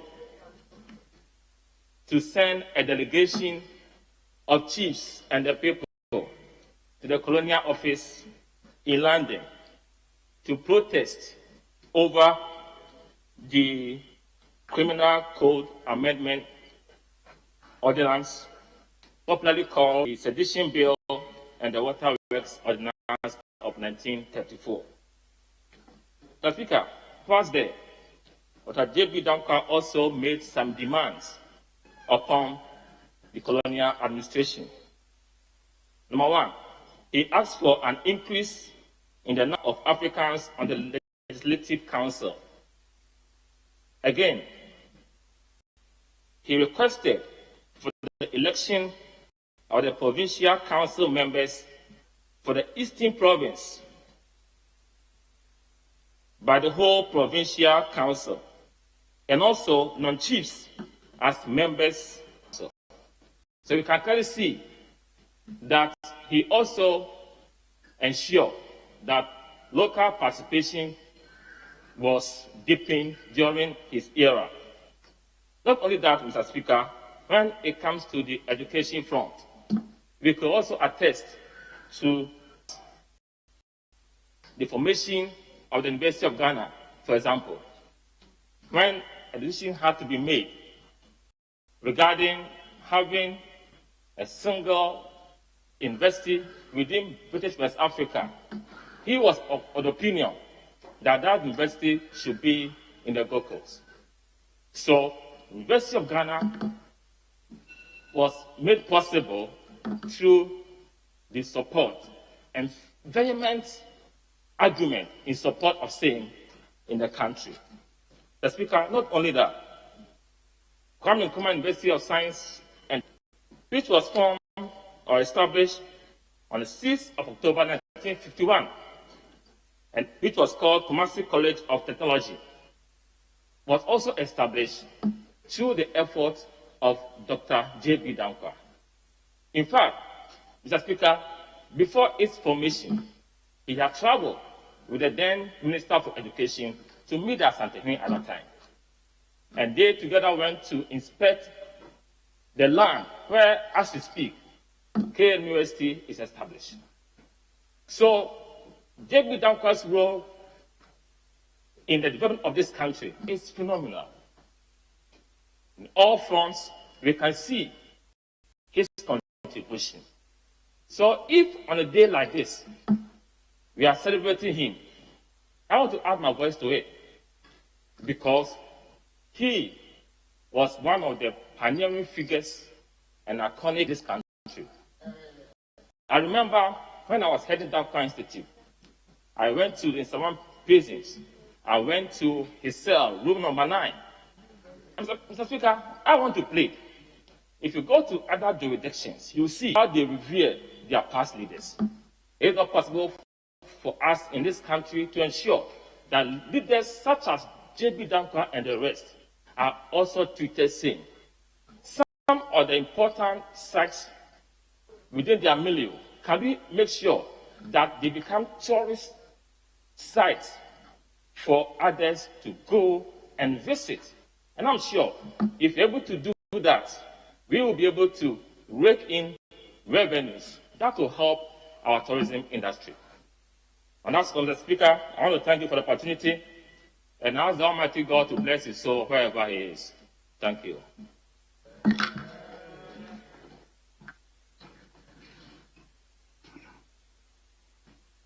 Yes, Honorable Dr. Afriye.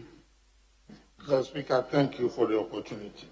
And I would like to start with a famous quote.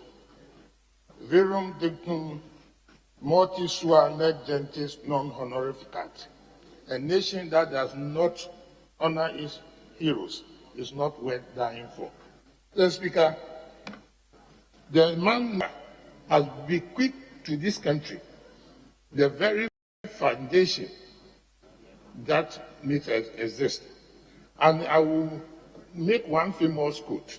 He said, and he was a student of John Bradley Rawls, and said, to liberate the energies of the people for the growth of a property-owning democracy in this land, the right to life, freedom, and justice as principles to which the government and the laws of the land should be dedicated in order to specifically to enrich life, property, liberty, each and every citizen. Mr. Speaker, I will want humbly to submit. This is the philosophy which is underpinning our development. And even though some people have tried to bastardize this philosophy, we are in a liberal democracy. And every word that I have quoted rings true. It provides the basis for action. And in particular, for those of us here, on this side of the aisle, that has been the raison d'etre. That is why we have MPP. Without this quotation, we have no reason even to exist as a political party. That is why J.B. Dankwa is made so profound contribution. Indeed, the research into the name Ghana was made essentially by him and all those who assembled UGCC in the 40s, late 40s, agreed that what should become the name of the new country that was being built. In fact, he was a man, quintessential historian, philosopher, a lawyer, an ethicist, a man of a good publisher, started the Times of West Africa, and a moralist. And in fact, in all the Ghanaian social discourse, he distinguished himself, especially in bringing to the fore what contribution the ethnic group that he comes from, the larger Akan group, the contributions that we have made to human thought and human discourse throughout history, because the white man had played down our contribution to history. Mr. Speaker, that is why this man must be celebrated. And I dare say that, yes, even though there were political differences and difficulties in the past, the time has come for all of us to unite and to celebrate our heroes. Every hero had his bad side, those on the political left and the political right. But I believe that J.B. Dankwa proved his mettle and that he did what was good for his country. And on these commemorative days, I cannot but agree to what has been read by my colleague, the Honorable MP for Abuakwa and Abuakwa South. And I want to plead that we all throw back our mind and in unity, especially in these COVID times. Let the words of J.B. Dankwa and others inspire so that we can even fight this pandemic together. Because essentially what they did in the 40s was that this country started as a one united party. I, for example, I always claim the mantle of Nkrumah because it was people of our ilk who discovered that he had something to contribute and actually even paid for his passage so that he could express himself. And so, even if they made political differences afterwards, I think those of us in this side can say that when we see talent, and we make talent express itself. With this thoughts, I believe that I want to thank the maker of the statement for making this commemorative speech. Thank you very much, Mr. Speaker. Well, I'll just give you a few minutes after that ends it. Initially, I said only 2, but because it generated some interest, I just decided to allow many more. And so you were the former Minister for Western Region, as it then was, not now. Yes, so you are now Minister designate for the current Western Region. Yes, so please, just a few minutes. Mr. Speaker, I'm just adding a few words to such a beautiful presentation by the MP for Abuakwa South. Mr. Speaker, when Dr. J.B. Dankwa wanted to find love, he came to precisely Sekendi, the Valley. I didn't hear you. You said what? When he wanted what? When Dr. J.B. Dankwa wanted to find love, he was looking for a wife, he came to the Western region, precisely Sekendi. Oh, are you sure? Yes, please. When Dr. J.B. Dankwa wanted support to finance his political activities, honorable member, he came to Sekendi. Honorable member. Hey. Honorable J.B. Dankwa love choice. So he did not look at only one place. He looked at so many places and finally settled on one. I know the history very well. Yes. So he did not only look at somebody in Western region. At least he looked at Western region. So when he wanted to, he finally settled in Western region. That's the most important thing. When Dr. J.B. Dankwa wanted money and support to finance his political agenda, he came to the Western region. And Pargrant, to be precise, in Sekendi. Do you know why? Yes. George Pargrant. That was the leader. Yes, and he followed him. Yes, I'm coming to that. He was the chairman. But it was Pargrant that came to look for him to support the agenda. And therefore, it shows that he's a person who can see talent and make good use of those talents. In fact, we are all aware that he was part of the UGCC leadership that invited Dr. Kwame Nkrumah into Ghana. And therefore, for me, and for us to have such commemorative speech or statement is in the right direction. Mr. Speaker, when Ghana wanted to set up its own university, it is a known fact in Ghana that Dr. J.B. Dankwa was a major part of that agenda. Mr. Speaker, are you referring to Gold Coast or Ghana? Gold Coast. Gold Coast. Mr. Speaker, is also known to be a unifier. We are all aware that when Ghana was being created, there were a lot of disagreements. There were a lot of portions of this country that wanted to stand alone. One major area was Ashanti. It is a known fact that J.B. Dankwa has been a major influencer in getting the Asante Hen at that time to be part of the Ghana project. Mr. Speaker, one of the beautiful things that J.B. Dankwa left behind is the philosophy of the MPP party as it is today, the property-owning democracy.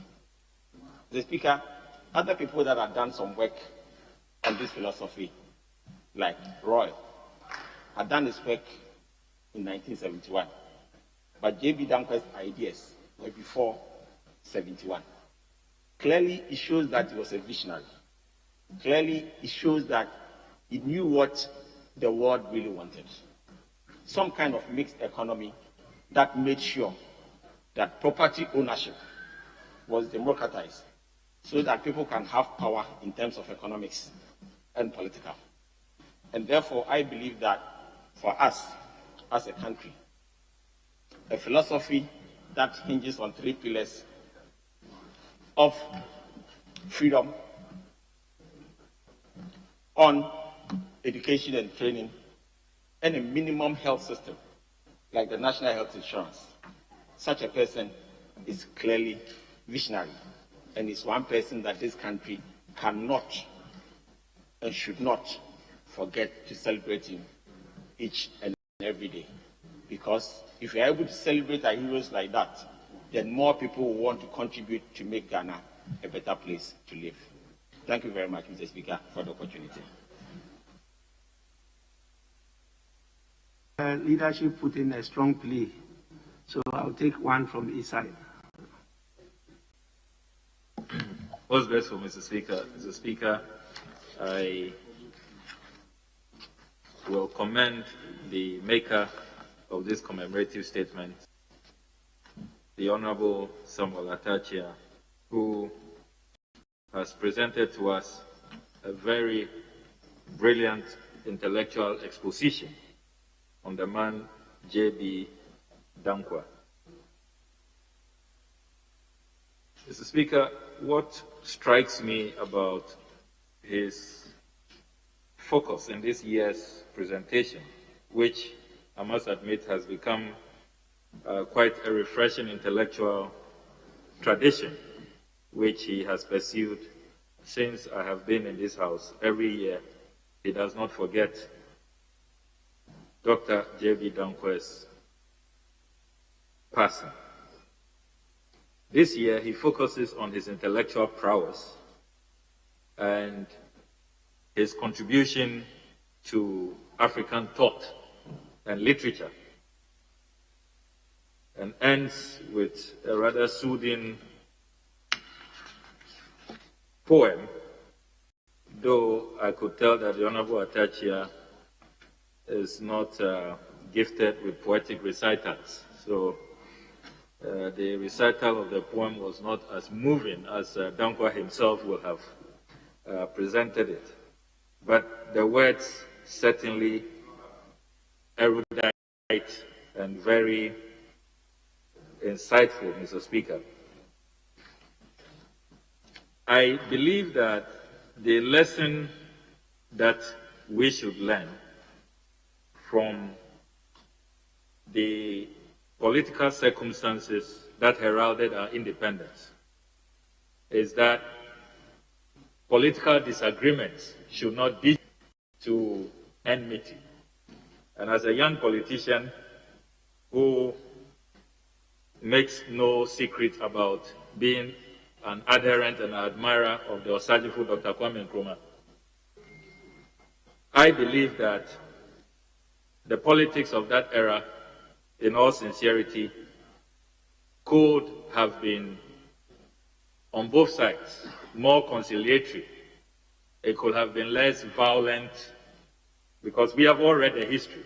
We all know the bombings that took place in Kolungungu, Accra Sports Stadium, Ododio, and all of that. The incarcerations that followed. Indeed, Dr. J.B. Dankwa was arrested twice. He was released in 1962, went on to become president of the Bar Association at the time, and then he was rearrested 2 years after. So we know that the politics of that era was not one that we should be very proud of. And I think we have improved as a country over the years, where even what transpired in this country a few days ago, where the founder of our political tradition was given a state funeral by our colleagues on the other side of the aisle, led by His Excellency President Nana Addo Dankwa Akufo-Addo, I think is very, very beautiful. And Dr. J.B. Dankwa, Dr. Kwame Nkrumah, and our forebears will be looking at us today and will say that indeed there has been some improvement and that this is the way it ought to be. I read Thatcher's tribute to President Rawlings, and I was congratulating him earlier today that it was really beautiful, and that's the kind of culture we must promote. He really brought the humanity in the man, the charity things really cherishes. So the point I'm emphasizing, Mr. Speaker, is that we can belong to different political traditions. We can espouse different ideologies, but it should not make us enemies. And it should not lead to degeneration. It should not lead to us wishing what we will not wish on ourselves, on our political opponents. And I think that on a day like this, as we reflect, these are some of the important lessons that we should take from here. I am also particularly struck, Mr. Speaker, by the commitment to African traditions, the pride that intellectuals and statesmen of that era had in being African, and how they were bold about it and espoused it. Many, many decades down the line, you see that we are losing that touch. Even oral traditions appear to have been corrupted in transmission. And you find modern intellectuals who think that there's everything wrong with even being fluent in your indigenous language and transferring same to your children. We are becoming very westernized and all of that. And I couldn't agree more with the quotation that Professor Alex Kwapong rendered in his 1979 assessment of Dr. J.B. Dankwa, which the maker of the statement generously provides. Quote, few Ghanaians have ranged so widely, so deeply, or so boldly in their scholarship. Few were so cosmopolitan or so interested in foreign ways and ideas, yet few were so steeped in or proud of their African culture, unquote. And you notice that forebears of that era, Mr. Speaker, cherished Africa, Pan-Africanism, cherished their traditions, their cultures. They were not one to give it away and to think that to become intellectual or to be well-read or to be enlightened means that you should neglect or you should look down on your culture and your traditions, as we see these days in so many tendencies. It is really interesting, Mr. Speaker, that Dr. J.B. Dankwa had done work right from his PhD thesis to show that even Christianity is not an European imposition, and that our own people have sought the Christ. The irony is that many, many decades down the lane, it had to take modern clergies like the Archbishop Peter Sapon to even insist that there is nothing fetish, nothing demonic or devilish about traditions, and that drumming, for example, traditional drumming should be allowed in Catholicism, in worshiping and all of that. So, Mr. Speaker, reflecting on the man, Dr. J.B. Dankwa, all have their flaws, we are all fallible, we may not agree ideologically, belong to different persuasions, but there is good in every man, and there are positives that we can draw from to enrich our politics, our governance, and to forge a new partnership of mutual respect for each other, regardless of our backgrounds and our persuasions. And I think that the Pan-Africanism which our forebears exhibited, even in their writings, but for the likes of Dr. J.B. Dankwa, the Osagyefo Dr. Kwame Nkrumah, and others, we would not even have had a university. The colonialists thought that there should be only one university in West Africa, to be cited in Ibadan. They made a strong case. And we must also remember the ordinary folks, cocoa farmers, our market women contributed 8 shillings. If you read the history of the University of Ghana by Professor Agodeka, which was commissioned when the University of Ghana attained 50 years. It was the contributions of all this. There was a beautiful partnership between intellectuals and the ordinary folks, farmers, market women. That is what led to the establishment of then University of the Gold Coast. So, Mr. Speaker, these are great men, these are statesmen that we must celebrate. And as we celebrate them, let us draw lessons so that where they fell short, where that era drove them apart, and independence now and independence within the shortest possible time degenerated into something else, we can then, Mr. Speaker, to pursue a more edifying and more positive path with the benefit of hindsight, learning from the turbulent period ahead of the independence of our country. As I conclude, Mr. Speaker, I must also place on record that Dr. J.B. Dankwa is one of the student leaders that we have always admired. As a former NUCS president, I thought about the work he did in forming the West Africa Students' Union as a president when he studied in London. And you cannot take away the contribution of student activists in the African liberation movement. And that must certainly, Mr. Speaker, be placed on record. I would conclude by emphasizing that all of these statesmen must be celebrated and must be seen as nationalists, because they themselves in their works, they were interested in the freedoms of black people everywhere. So yes, I would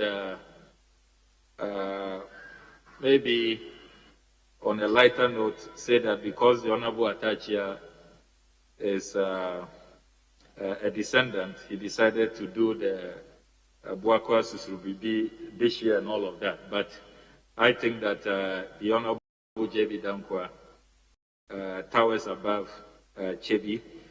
Is not only a Ghanaian statesman, it's an African statesman. And he should be celebrated and acknowledged. And we can all agree that they have all contributed, if not for anything at all. It was his work, his research, that led to the name we now have as as a republic, Ghana. He did that work. So it is not even the case that his colleagues like Dr. Kwame Nkrumah did not also see good in him and did not adapt some of his.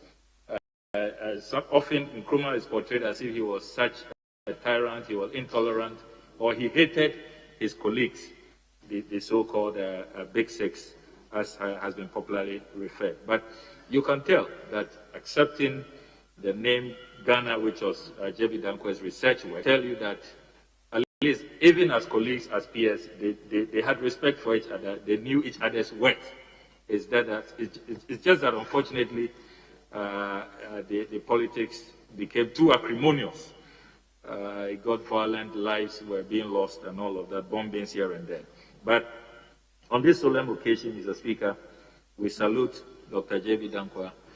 We congratulate the maker of the statement, and we also commend you highly, Mr. Speaker, for encouraging these commemorative statements, which will help enrich our history and help the younger ones to keep faith with where we have come from.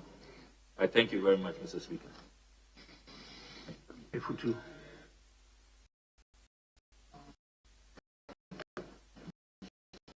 Mr. Speaker, I thank you for the opportunity to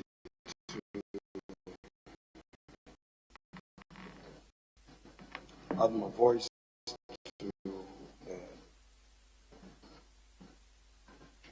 my Honorable Atacha MP for Speaker in his usual nostalgic competence.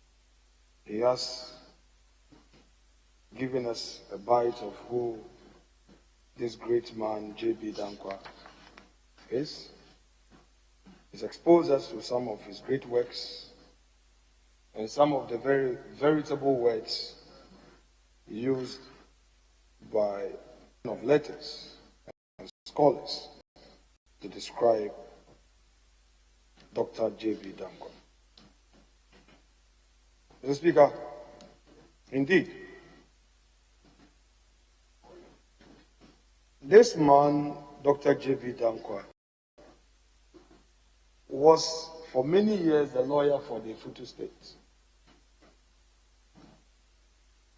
For over 30 years, he was our lawyer. Mr. Speaker, some of the elders tell me that even at very difficult times that he had political disagreement with Dr. Nkrumah, and there was issue about the land between the Futus and the Gomoas.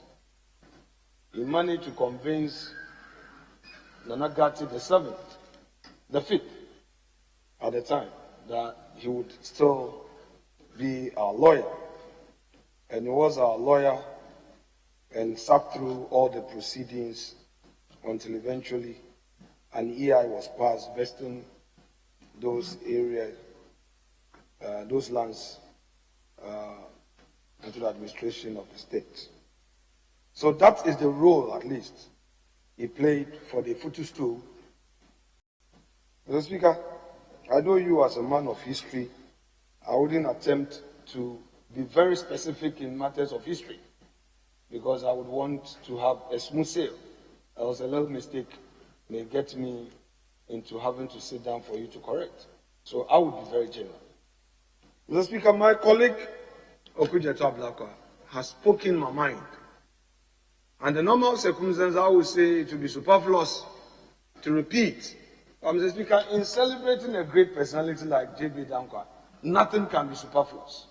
We can add on and on and on and on. After all, Mr. Speaker, the Freemasons have this to say: the rising to eminence by merit, you live respected and die regretted. So he lived respected. Today, as a young generation, we regret his death. We have to celebrate him.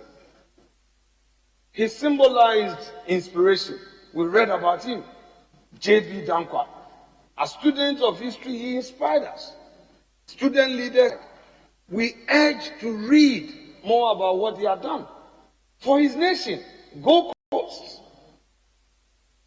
No doubt, That is research about the naming of the new country as Ghana has been now widely accepted by even his political adversaries. That is the work he did. Mr. Speaker, through his hard work, through his toil, there's a political tradition. Not long ago, when we were paying tribute to former President Rawlings, we had the occasion to talk about the fact that his hard work, his sacrifice led to the tradition now called the NDC. On our side, the toils of J.B. Dankwa and others, Dombo, Buzia, Grant, Edward Akufo-Addo, and others, gave birth to this political tradition, this ideology, which today has rolled out several social intervention programs, although it has a private sector-led agenda. Mr. Speaker, so through his toils today, I can sit and say, this is my thinking, because that vision, that mission for a political is being embraced by me. I can lean on it. And I think, Mr. Speaker, it is a right thinking to lean on. He must be celebrated. Mr. Speaker, my colleague on the other side touched on political tolerance. I couldn't have agreed with him the more. Yes, it is true that the politics of those days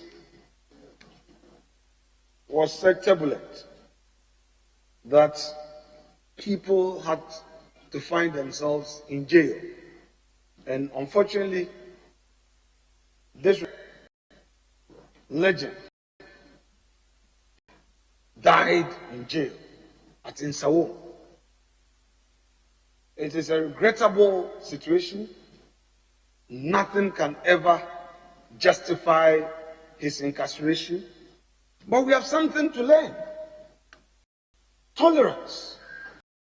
Mr. Speaker, many people do not know that after we have had all the debates in this house, we go and sit at the coffee area and take tea. And sometimes somebody will bring food, and you, without even his permission, you join hands. Many people are unaware of this. They are only interested in the limited optics of the give and take. But the broader part of it is that we tolerate each other. This must be known by the Ghanaian people. Mr. Speaker, yesterday, when I had a little banter with my good friend, Honorable Kofi Adams of MP for Buem, and later we had to have an engagement in my office, my secretary said, but you and him, I said, you think we're fighting? We only disagree on ideas, but we are not enemies. This is what J.B. Dankwa stood for. Even when he was in jail, he was writing letters. And if you read some of those letters, his choice of words, his language, he was still showing to Nkrumah, who had incarcerated him.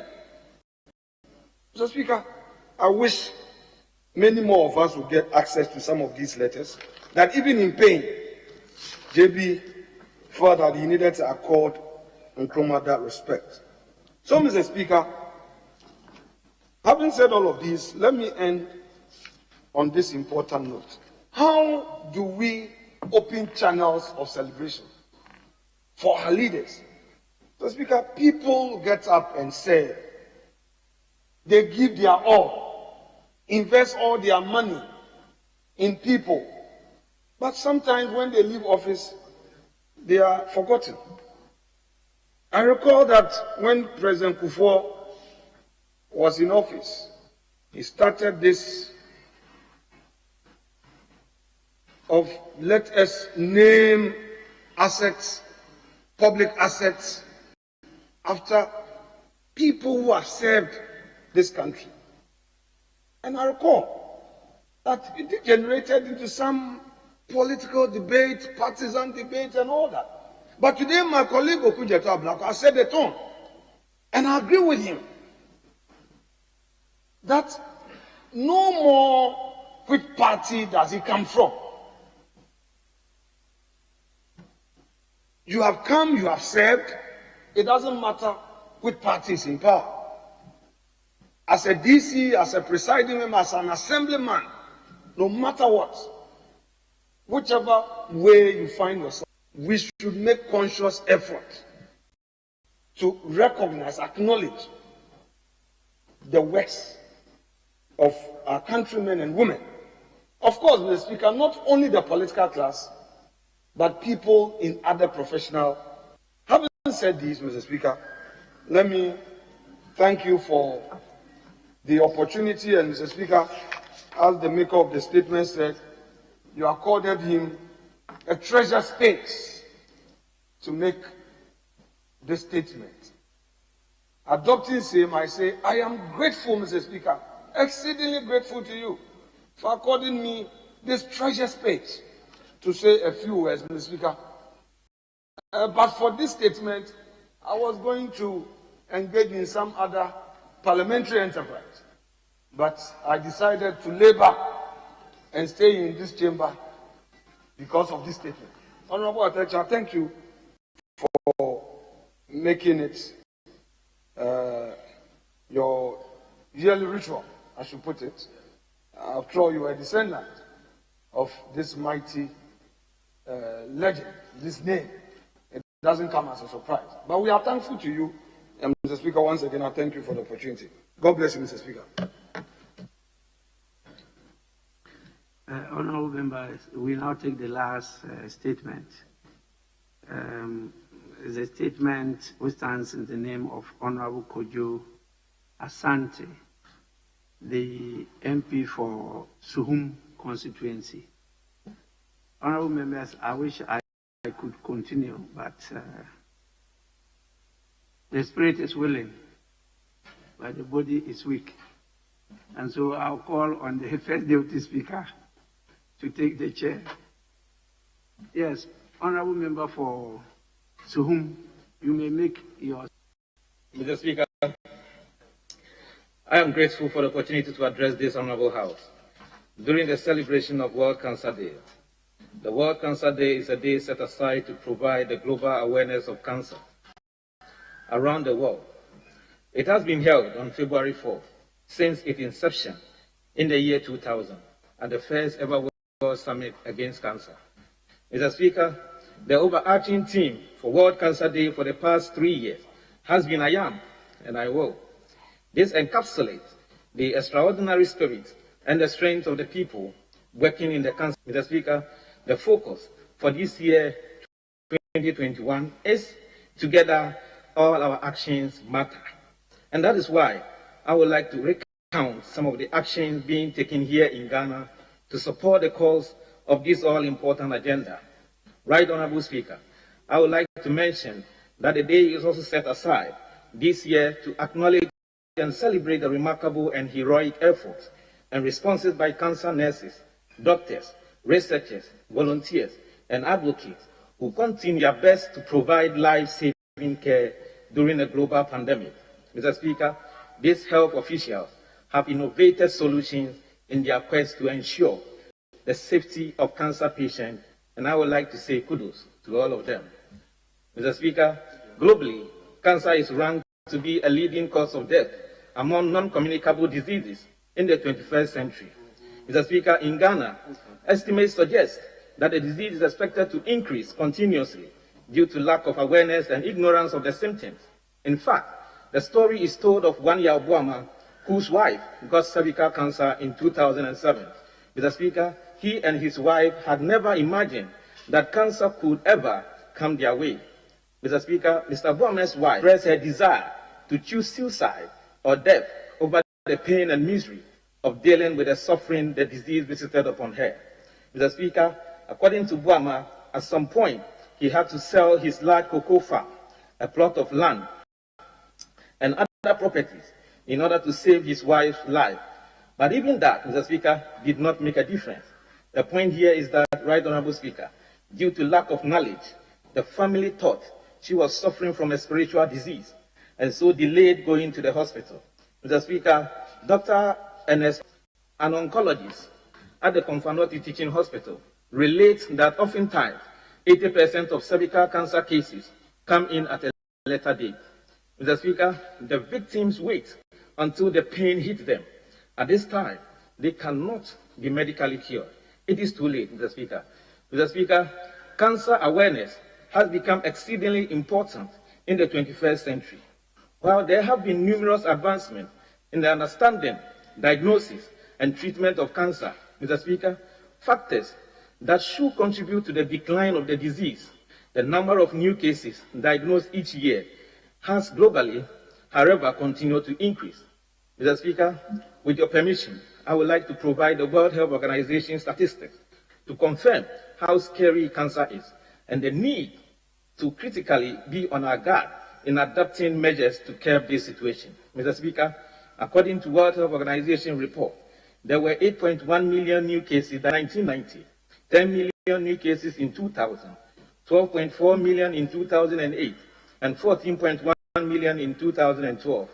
The number, Mr. Speaker, of annual deaths worldwide from cancer, Mr. Speaker, has also increased from 5.2 million people in 1990 to 8.2 million people in 2012. Mr. Speaker, 9.6 million people were estimated to have died from cancer in 2018. Mr. Speaker, according to the World Health Organization, if the incidence of cancer continues to grow at this rate, Mr. Speaker, I am afraid the number of deaths worldwide from cancer will increase to more than 16.3 million by 2040. Mr. Speaker, the World Cancer Report provides clear evidence that healthy lifestyle and public health action by government and health practitioners could stem this trend and prevent as many as 1/3 of cancers worldwide. Mr. Speaker, this assertion is buttressed by the World Health Organization that as much as 40% of deaths from cancer are preventable. Hence the question, Mr. Speaker, how do we ensure that people are educated on the practices and lifestyle changes that are necessary to avoid having this terrible disease? Mr. Speaker, I strongly believe that if we all embark and partake in the 5 challenges outlined for this year's celebration, Mr. Speaker, it will go a long way to alleviate the situation to the barest minimum. Mr. Speaker, the 5 challenges, Right Honorable Speaker, advocated worldwide are listed below, and I have tried to juxtapose this with the action Ghana has taken, is taking, might want to take, and or is recommended to take. Mr. Speaker, I will focus on my health, which is the first one of the challenge. What measures are we putting in place to ensure that Ghanaians eat well and live thoughtfully? Mr. Speaker, according to National Cancer Institute 2015, well-known risk factors are age, diet, alcohol, cancer-causing substances, obesity, chronic inflammation, hormones, immunosuppression, tobacco, infectious agent, radiation, and overexposure to sunlight. Mr. Speaker, one action the Ministry of Health in Ghana has taken as part of its effort to reduce the incidence of diseases and to promote regenerative health in the country, Mr. Speaker, is the adoption of the concept of regenerative health and nutrition. This practice, Mr. Speaker, when adhered strictly, is said to eliminate many non-communicable diseases, including cancer. I would like to commend them and ask that they spread this word so every Tom, Dick, and Harry in this country get this message. Mr. Speaker, in 2008, Ghana Demographic and Health Survey conducted revealed that there is a alcohol consumption and physical inactivity amongst Ghanaians, and also many Ghanaians remove fruits and vegetables from their diet. Mr. Speaker, I am of the view that we as individuals can join this challenge to focus on our health and to live responsibly. Mr. Speaker, a healthy nation is equal to a productive nation. Mr. Speaker, the challenge number 2 is I will support someone I know with cancer. What is the statistics of Ghanaians who have cancer? How are we caring for them and their relatives? We know from the story of Mr. Buama and many others that when a person has cancer, The whole family suffers with him or her. Pain and symptom management are critically component of care for cancer patients, Mr. Speaker, and that brings me to a mild yet integral part of cancer care, palliative care. Mr. Speaker, the primary aim of palliative care is to improve the quality of life of patients and their families by identifying and relieving any source of suffering and distress, Mr. Speaker, be it physical, emotional, psychosocial, spiritual, at all stages of the disease, making palliative care accessible to all patients and families living with illnesses such as cancer early in the disease trajectory save costs, releases pain, reduces anxiety, and is a human right for health which should be defended by all stakeholders, especially government. Mr. Speaker, pain is a common source of suffering among these patients particularly, and training health professionals to effectively manage pain by ensuring continuous access to pain-relieving agents like morphine, which, by the way, there is a current national shortage of, should be a national priority. Let us replace the attitude of a Chionyonko Ethiopia, which literally means one could care less about the pain of another, with the gift of empathy. Mr. Speaker, basic palliative care should be a fundamental requirement for all. Mr. Speaker, the next challenge is I will speak up about cancer. Let us reinforce policy changes that will bring positive results. Let us all, as a nation, rally behind individuals and organizations who are taking action in diverse ways to help alleviate or eradicate cancer. Mr. Speaker, the last but one challenge is I will get informed about cancer. Let us educate ourselves about cancer. What is it? How does cancer impact us and others? What are individuals and organizations doing? How can I help? Let us advocate for enhanced radio and television programs, newspaper editorials, and a read by the Ministry of Health on how to live a healthy life. Mr. Speaker, the last but not the least challenge is I will help eliminate cervical cancer. What steps are being taken to raise awareness of the global strategy to eliminate cervical cancer here in Ghana? Mr. Speaker, there is a race for the cure held annually to promote the awareness of breast cancer. Mr. Speaker, according to the research, we start pap smear screening at age 21 and continue the same yearly, or at least every 3 years. Mr. Speaker, Dr. Enes Bonso, in his interview with Joy Prime News, stated categorically that when cancer is detected early, the chances of being cured are also high. Mr. Speaker, women should be educated on the need for periodic gynecological checks, and I dare say government can be instrumental in supporting this drive. Mr. Speaker, in conclusion, I urge all of us to take active part in supporting and leading the campaign to accelerate further progress for a world without cancer by constantly reflecting on what we can do to reduce the impact of cancer on ourselves, our nation, and the world as a whole. Finally, Mr. Speaker, I urge us all to remember that there is always hope when we take action, and even in the moment of darkness, we have to look for the light. Thank you, Right Honorable Speaker. Thank you, everyone, for your attention. Be well, be safe, be favored. Hashtag World Cancer Day. Hashtag I am and I will. Hashtag together, all our actions matter. Thank you, Right Honorable Speaker.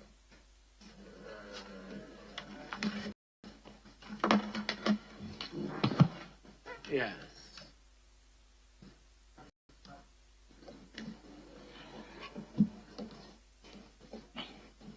Thank you, Mr. Speaker, for the opportunity.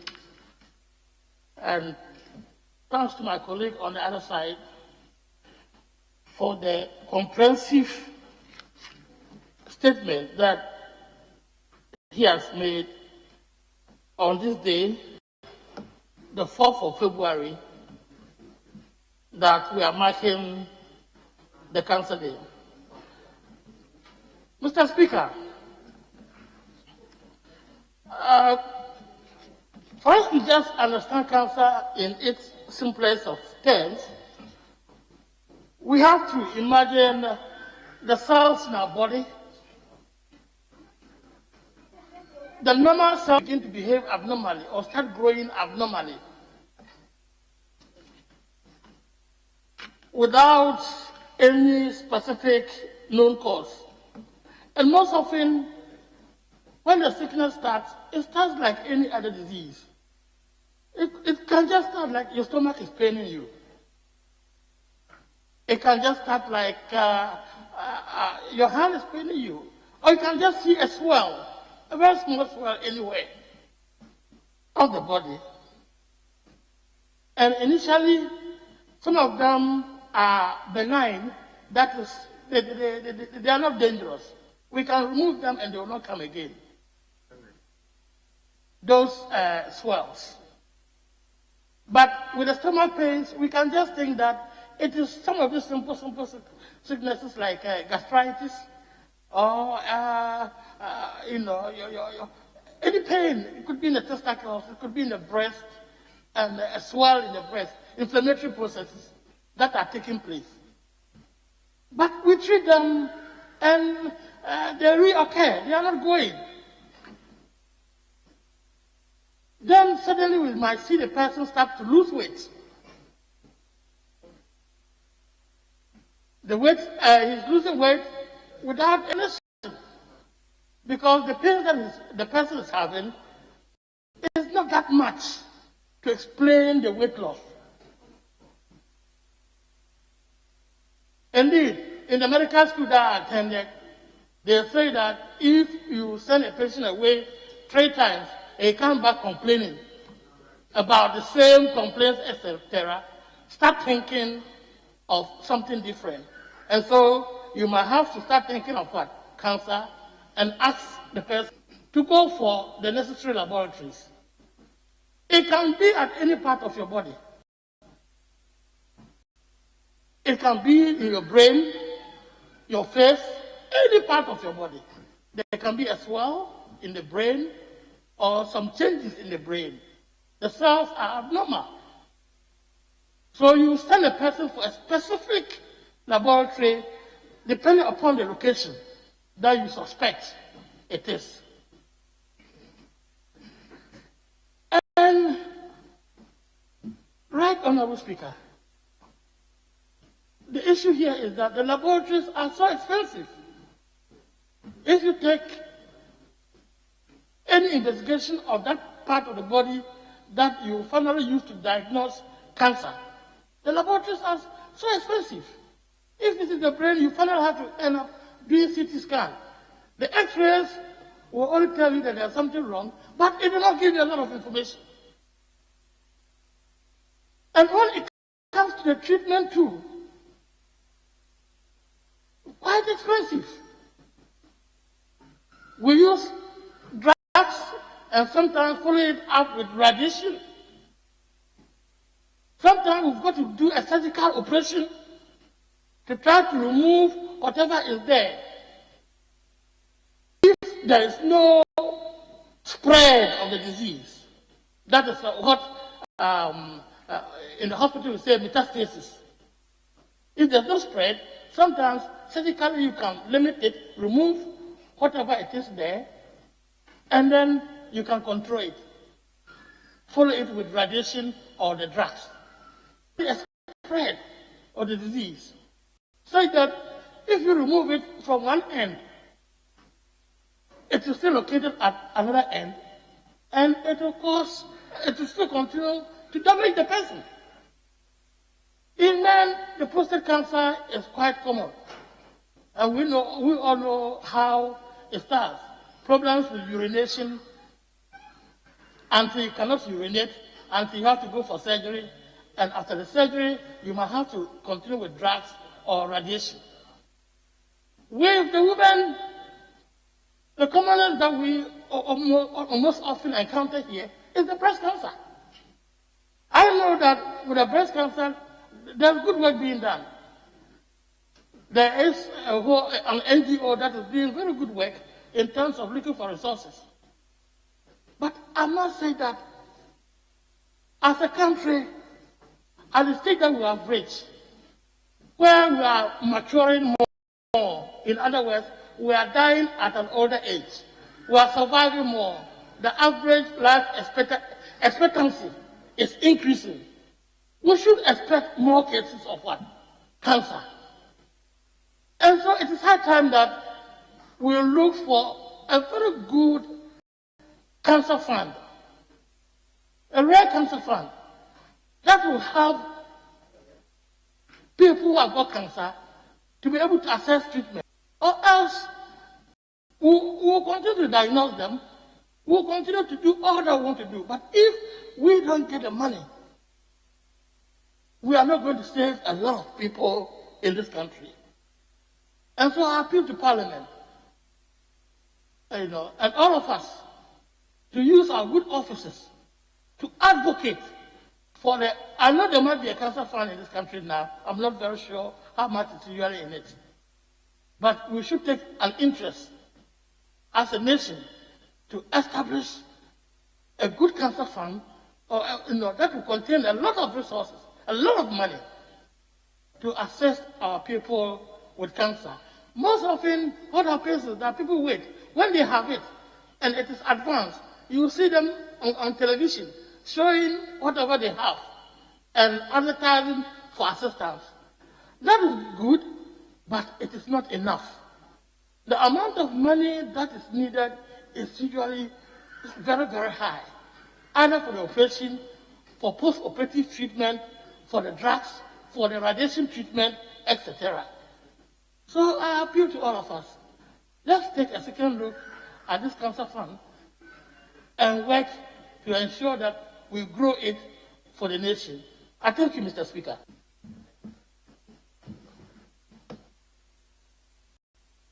Thank you very much, Mr. Speaker. Mr. Speaker, I rise to support the statement made by my honorable colleague from Suhum on cancer.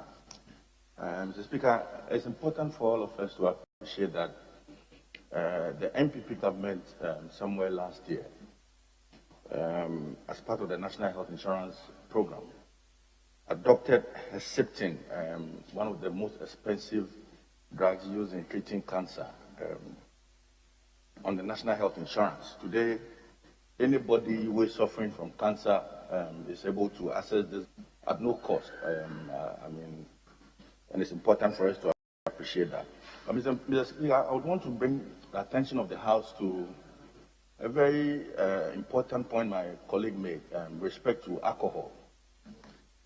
It's important for us to appreciate that today in our country, we are seeing the gradual usage or the gradual rise of unapproved alcohol by young men.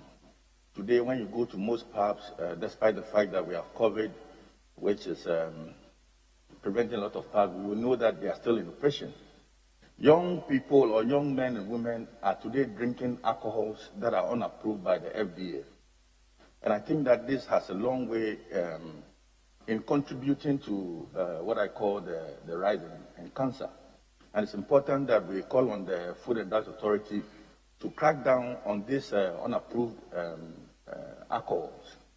Mr. Speaker, it's also important for me to appreciate that as men or men in this country, it's important for us also to contribute in detecting cancer at the early stages. We all know, we've heard from the radio, through education on how we are able to detect breast cancer amongst our women. And I'm using this medium to urge our men to, as it were, check from their wives and if possible their partners or spouses. Early morning when they wake up, it's important for us to check if indeed we've seen some unusual growth in their breast. It's important to bring to the attention of our women to seek early medical attention. I rise to support the medical. Thank you very much for the opportunity. Thank you very much, Right Honorable Speaker. I also rise to contribute to the statement made by the Honorable Member on this day dedicated to cancer. And he rightly elaborated on the importance, the relevance of cancer as part of the non-communicable diseases that we talk about. And Mr. Speaker, he listed a number of them that are common, especially in this country, be they the childhood cancers, cervical cancer, breast cancer, prostate cancer, skin cancer, a number of them. But these are what are common in our country, but it doesn't mean that these are the only cancers that are affecting us. Mr. Speaker, that really makes the health situation in this country, in Africa, very complex, because it's, you know, it compounds and makes the situation complex, where we haven't finished dealing with infectious diseases. We are confronted with the cancers that we thought are diseases for the elderly. Everybody thought that when you grow old, then you get cancer, but that is not the situation. So we are battling with infectious diseases and non-communicable diseases, and that is complex. And you know, the expenditure of the country on treating us, Mr. Speaker, he has given the statistics and a lot that I wouldn't want to repeat, but the reality is that many people are dying from cancer. And even sometimes the statistics that we quote are just what we know. And basically those coming from Confidentiality Teaching Hospital, the Kolibu Teaching Hospital, you know, maybe the regional hospitals. That's what we know. The rest in the rural hinterlands are dying even without knowing that they are dying from cancers, because they don't even know. And like the maker of the statement stated, many of them report late, at a time that little can be done, you know, for this patient to survive. And one thing about cancers is that, and for that matter, non-communicable diseases, see, they kill slowly. Because it's not like the infectious disease like, you know, coronavirus or whatever that you get and you go very fast. This one, the progression sometimes is very slow. And because of that, the patient himself or herself thinks that, oh, it is not a serious condition, I can cope, until it becomes too late. Mr. Speaker, he spoke about the risk factors. And we always say that prevention is better than cure. Cancer treatment is expensive. So what we need to do is look at how do we modify the risk factors that he listed. Alcohol intake, smoking, you know, dietary factors. How do we modify these factors so that they don't become factors that will expose us to developing cancer? And, you know, alcohol, whether approved or not approved, is alcohol. So just avoid it if you can, or minimize the intake if you cannot. Smoking is just like they're taking alcohol. Avoid smoking. It doesn't give value to you. And Mr. Speaker, sometimes what baffles me is that, you see, on the narrative, though, there are about 3 things that men do. If you find him drinking, he's likely to be smoking. And if he drinks and smoke, he's likely to do the other things. Compounding, you know, factors that will make him predisposed to cancer. And therefore, Mr. Speaker, In conclusion, I just want to support the maker of the statement to say that as a country, we have to invest, in cancer care. I know the Minister of Health has a policy, on cancer care. The challenge is inadequate funding. And therefore, as a country, we have to really that we dedicate enough funds in cancer care, like my colleague suggested, of the cancer fund, and also invest in research. Because like I said, what we talk about are just the institutional figures that we get, but we can get more, the burden, we can get more burden by investing in research and ensuring that we have adequate data, by also establishing just a simple register that, wherever a cancer patient is discovered, the data is well taken, so that as a country, we will have enough and accurate data on cancer that we can all refer and talk about. And lastly, to add to the public education, like we are doing, so that our populace can be enlightened about the symptoms and signs of whichever cancer, so that they can report early for early treatment. Thank you, Mr. Speaker. Yes, no member for shares.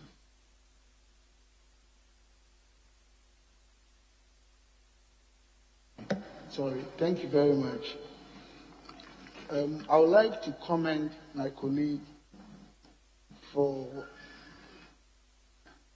the work that he's done on one of the most confronting issues in our country today. Some of us have had friends who died out of this disease. I have one of which, or whose funeral I attended. And it's really increasing in our country today. Probably, I don't have the statistics, I haven't done any scientific research on that. But then, it happens in our communities, in our constituencies, in our regions. My issue is that most of the factors that they have stated, I think if others will bear with me, are quite presumptive. They still remain primary testing. The world has not conducted, to the best of my knowledge, Mr. Speaker, any litmus test that can let us develop approach that we can be 100% sure that our level of confidence in terms of tackling this disease can be done.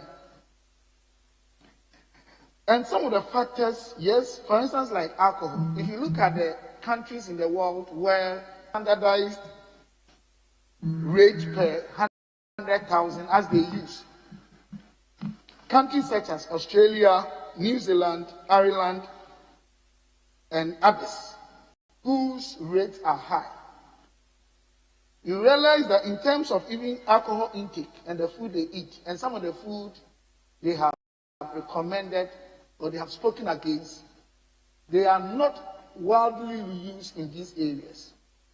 You come to countries such as Syria, where even in terms of population size, or even countries such as Japan, you realize that they have low rates. So I think, as of now, we still don't have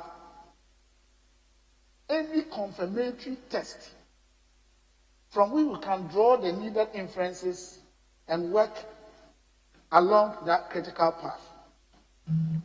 I would like to say that as a country, one of the challenges that I have noticed we have is our inability to develop strategic management models for situations such as this. For instance, the factors my brother has stated, yes, we agreed to some extent.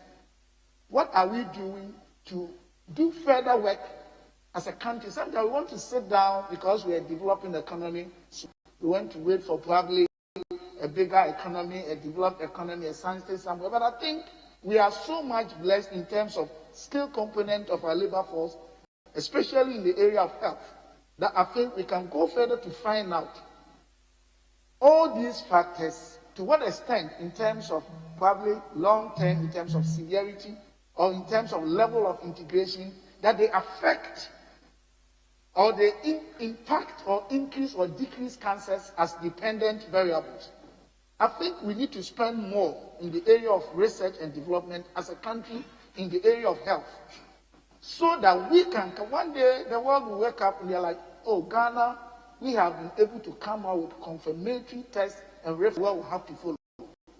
So I would like us as a house possibly to encourage stakeholders and executives and policy framers and support what my brother has raised and make sure that we begin a comprehensive work on this.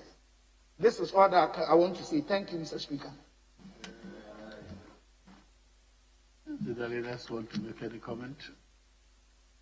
Very well, thank you. That brings us to the end of statement time. Unless there are any announcements by the leaders, I'll bring the proceedings to a close. Yes. Mr. Speaker, we are in your able hands. Except Mr. Speaker has some announcement to give after this labor. Mr. Speaker, there must be refreshment after labor, for which purpose you have the sole right to determine. So, Mr. Speaker, we are in your hands. Refreshment after labor. Yes, available minority leader.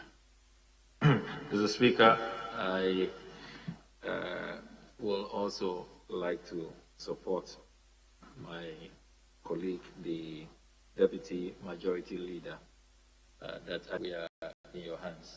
And I also associate with all the additional requests. All in your hands, Mr. Speaker. Very well.